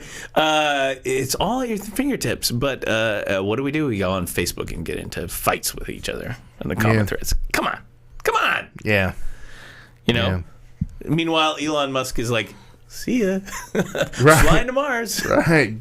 He's silently, he's just kind of like, hey, I built my own rocket. Yeah, I'm out of here. Hey, I'm just going to leave. I'll talk to you guys later. Thanks. It is an Ayn Rand kind of a whole, like, a thing, right? It's kind of like, we'll leave you all to your Facebook fights. With a dash of Orwellian, And it's not even good Facebook fights. It's not even like let's debate. One guy calls someone else a snowflake, while the other guy calls the other a Nazi, and it's just it degenerates into just a bunch of frog cartoons and stuff. And it's just like, come on, it's like the worst of the worst. God, This is what happens when I'm not in a good mood. Wait till Friday. Poor Blake. He's going to be like, what in the hell did I walk into? So. Yeah. Well, he's done that. He knows. Have we lost our branding? Yeah. I mean, coffee with curmudgeons. Yes. Are we true to the brand? I think so. Oh, I think so, too. I think especially today. Yeah. I mean, it's like. With a capital C. Or if you're in Russia, coffee with curmudgeons with K and coffee with curmudgeon. That's a horrible. I'm really, all I can do is Colonel Sanders. Right. Everyone's, the Russians are taking on a southern sort of lilt, Lilt. I was going to talk about this thing, and it's an Uber kind of a thing that blew up yesterday on the internet. Okay. But it's complicated, and I put it. But it's complicated. Well, I put it in the. So we got the delicious, right? Yes. Early kind of social web startup bookmarking service. Yeah. Delicious. DEL. Roughly remember. Yeah. It was awesome because it was like del.icio.us. Right. I mean, which was.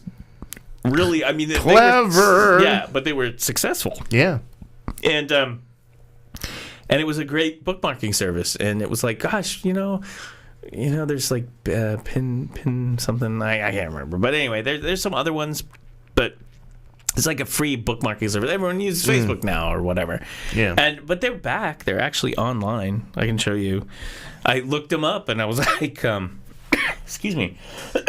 I looked them up, and there they are. I mean, it's a little slow. Yeah. And so I made several weeks ago. I made a NuzBox Delicious account to bookmark things, and so I've kind of put stuff on there, and I said that. Oh well, here's an easy one. Yeah.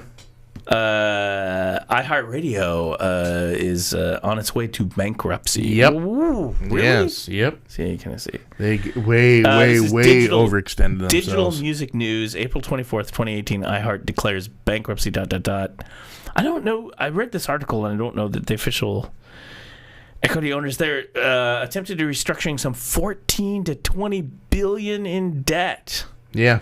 iHeartMedia is the owner, which, interestingly enough, I know the person who sold the domain and the branding iHeartMedia to them. Hopefully she got a lot of money for it. Part of that bankruptcy restructuring.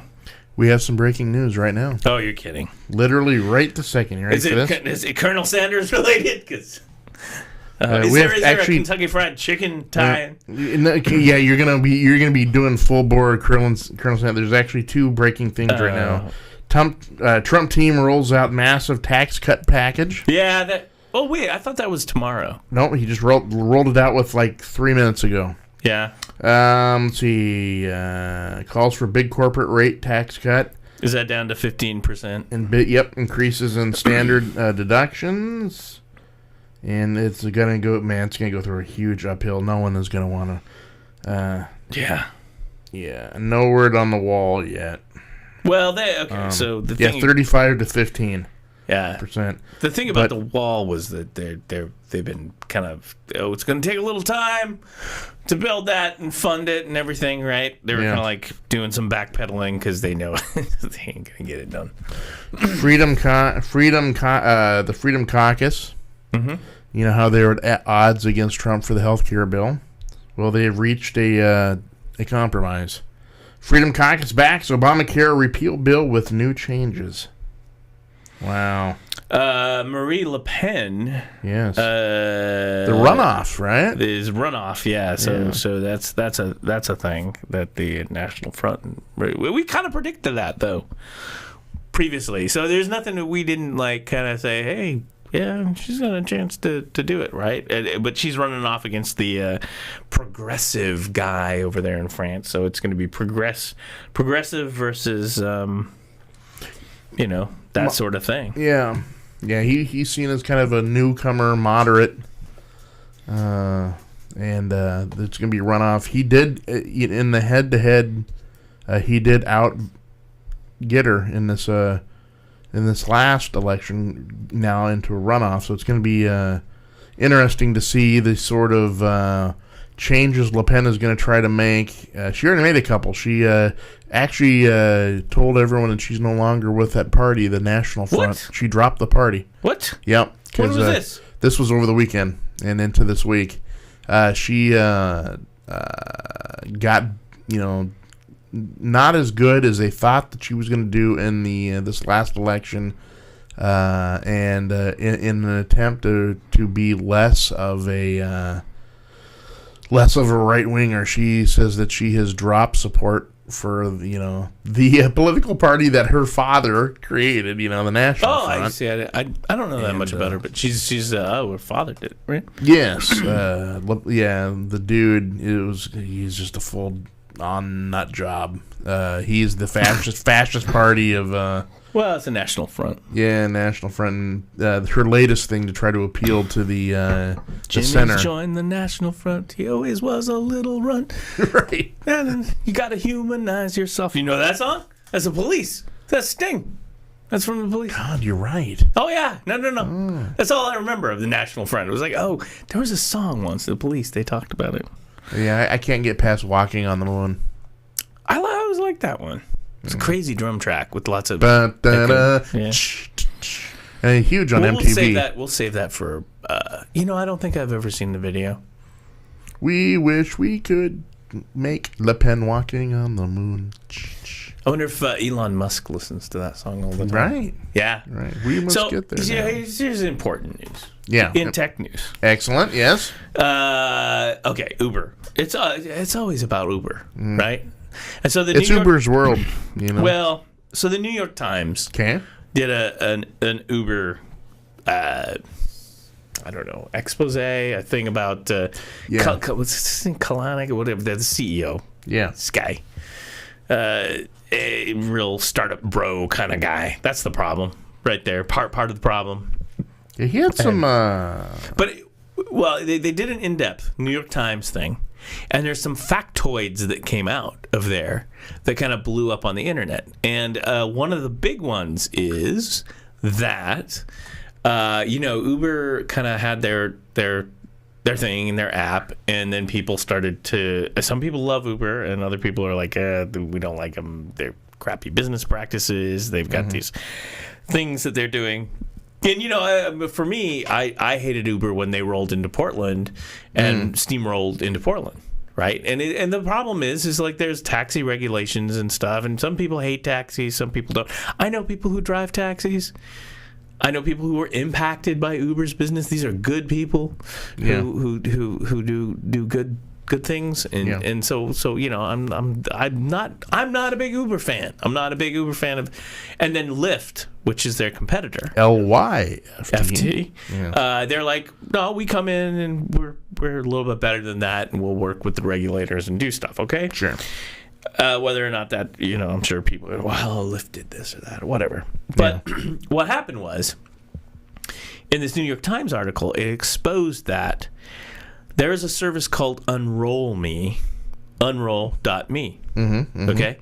And it is used to, you sign up for it for free, and you go in your inbox, like your Gmail, typically, right, or whatever, and you're subscribed to these mail lists or Uber or whatever, and so you say unsubscribe from this crap, and then Unroll.me does it automatically, right? Okay, sounds like a great idea, right? Sure.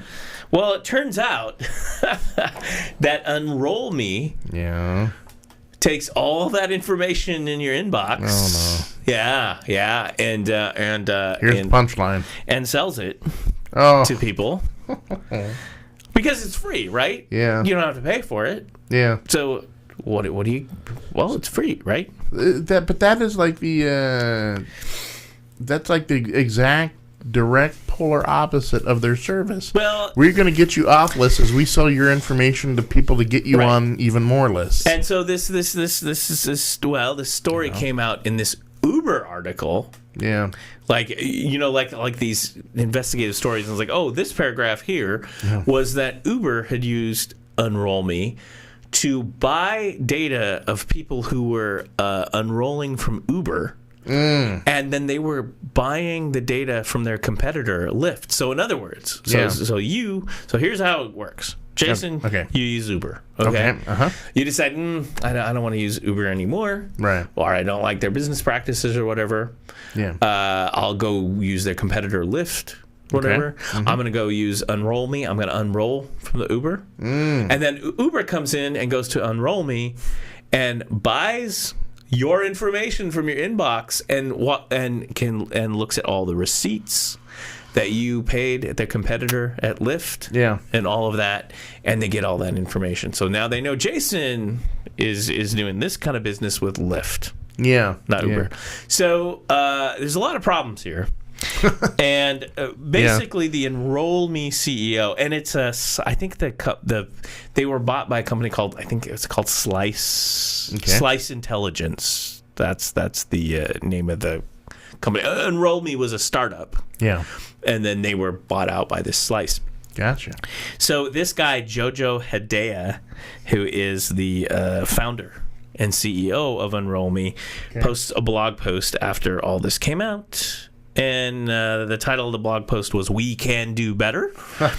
And here's how it starts. Our users are the heart of our company and service, so it was heartbreaking to see that some of our users were upset to learn about how we monetize our free service. And while we try our best to be open about our business model, recent customer feedback tells me we weren't explicit enough.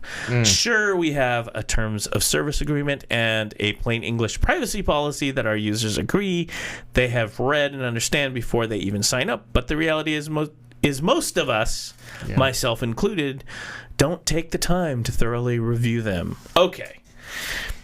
So that blew up on the internet, and the world came down on Jojo Hedaya with the idea that it's like, it's not me, it's you. So there's a lot of complicated things, and his co-founder actually wrote a blog post defending him, and they came down on her. Like, this is like, I'm watching people I know on Twitter going off on these people. So there's to me, it's a complicated problem. Okay? First of all, he wrote this blog post not well written as an apology. Not well written. Yeah. Okay, Jojo, I think we all can agree that it just didn't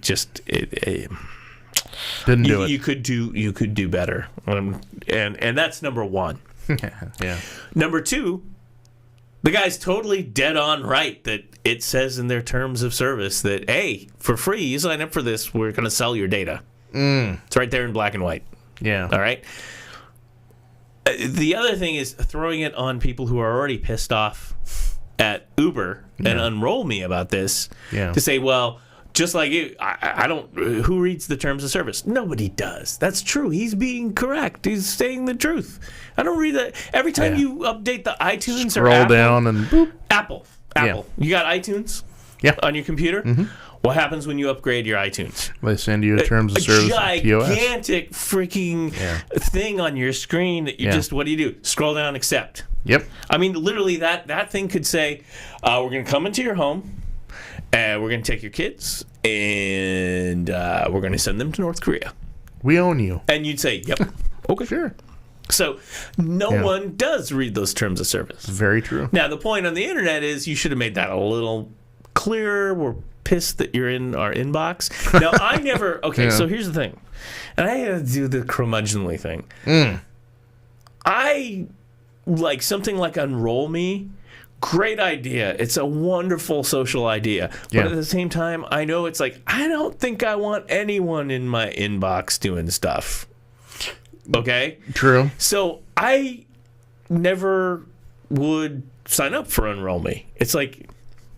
I'll take care of it myself, thank you. I mean, just for that reason, that it's like I don't trust anything to go in there. Now, here's a news flash, Jason. Okay. You got Gmail? I do. I got Gmail too. Yeah. Guess who scrapes and looks at your data in that free Gmail account you got? Gmail's great, right? The government. Unroll Me. No, you didn't sign up for Unroll Me. How about Google, who gave you that free account? I'm sure they're scouring ads, through. Right? They got to know, Jason likes this. We'll give him ads to tailor for that, you know? Yeah. Jason likes that. 13 abs and spasses and a whip. Right. I would be, my email would be really boring except for the thing like, wow, he's really into flying monkeys. we need to, can we sell him anything that has to do with flying monkeys? Yeah, Is there a meetup group in Portland for that? Well, yes. And no, here's the URL. No.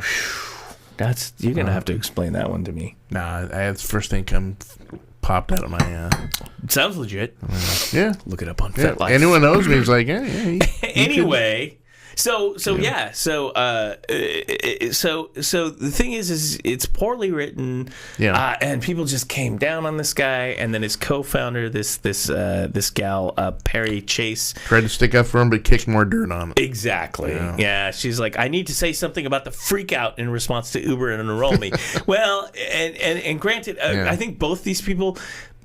Maybe when you know that emotions are high, when you know that the gravy tastes like wallpaper, let your PR guys handle it. Maybe just try to, I don't know, try to not write it. I mean, and the thing is I read their side of it, and I didn't totally disagree. Yeah. I mean, I was like, no, you guys are, in terms of free service, of course you sell the data.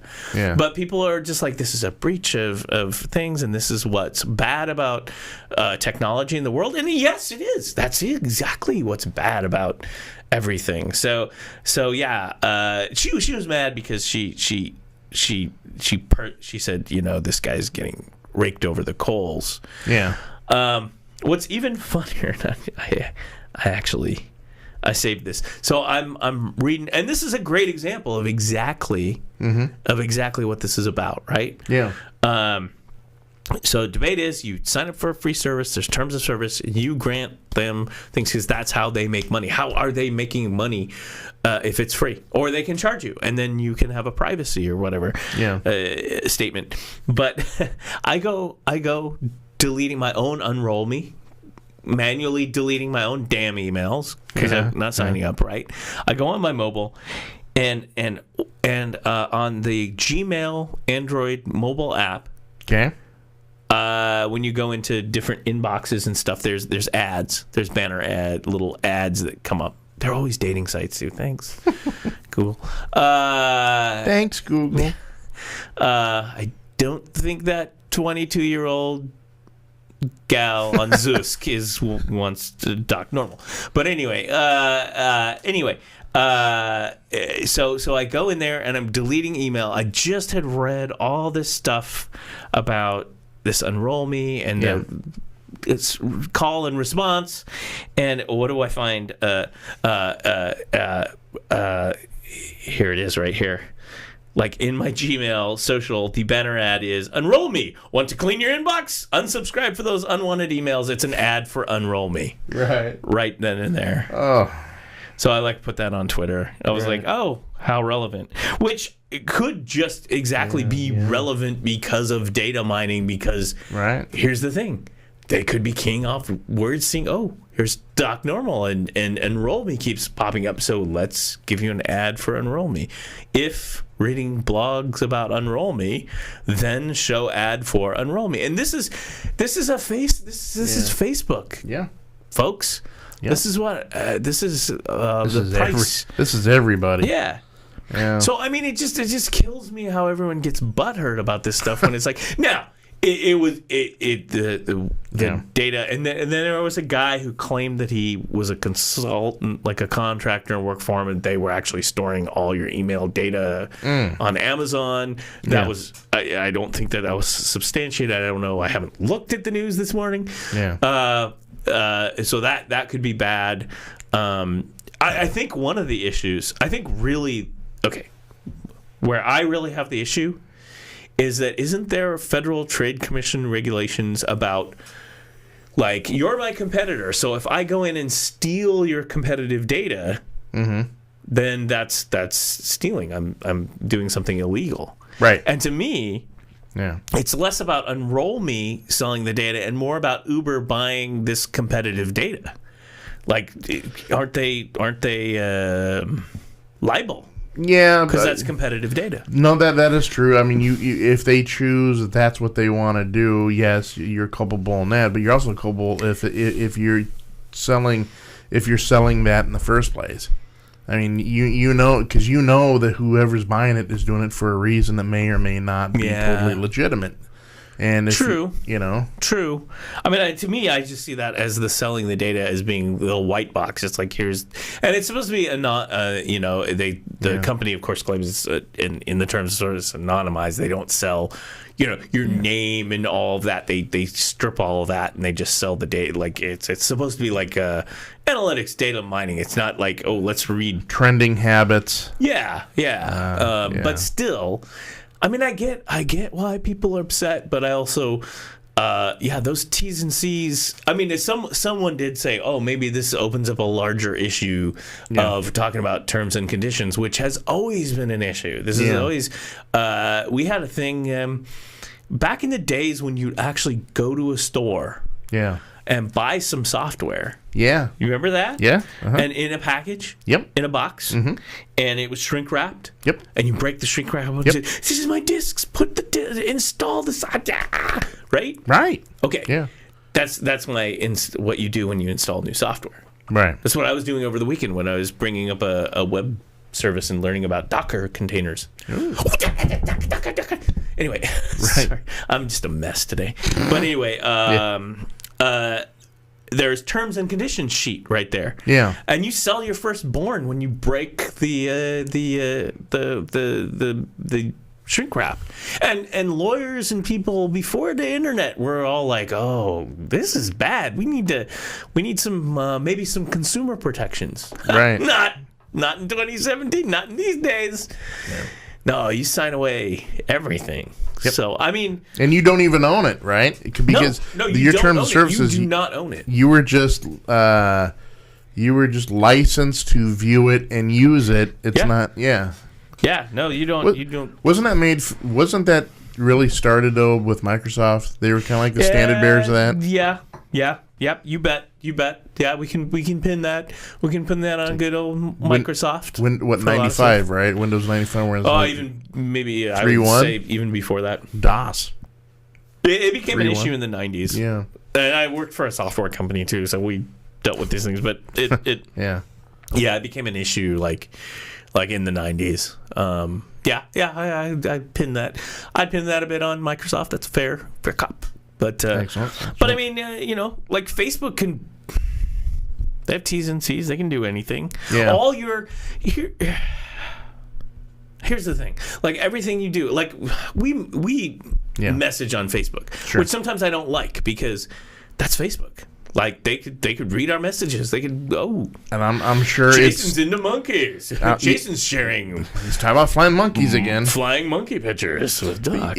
All that factors into somebody's algorithm, right? So X amount of people are talking about this or that or product or this. Wow, it's trending. We can how do we tailor the little ads on Facebook to what you would like? And that's what there's some just fancy algorithm that, hey, it comes in, this guy talks about the Blazers a lot. So you may see a band, boop, up pops a little ad about ESPN. Sure, that's that. I mean, and that's the weird thing when I saw this Unroll Me ad literally pop up. I'm like, well, and it's worse now with mobile because there's a concern with, I think it was Facebook is the one about,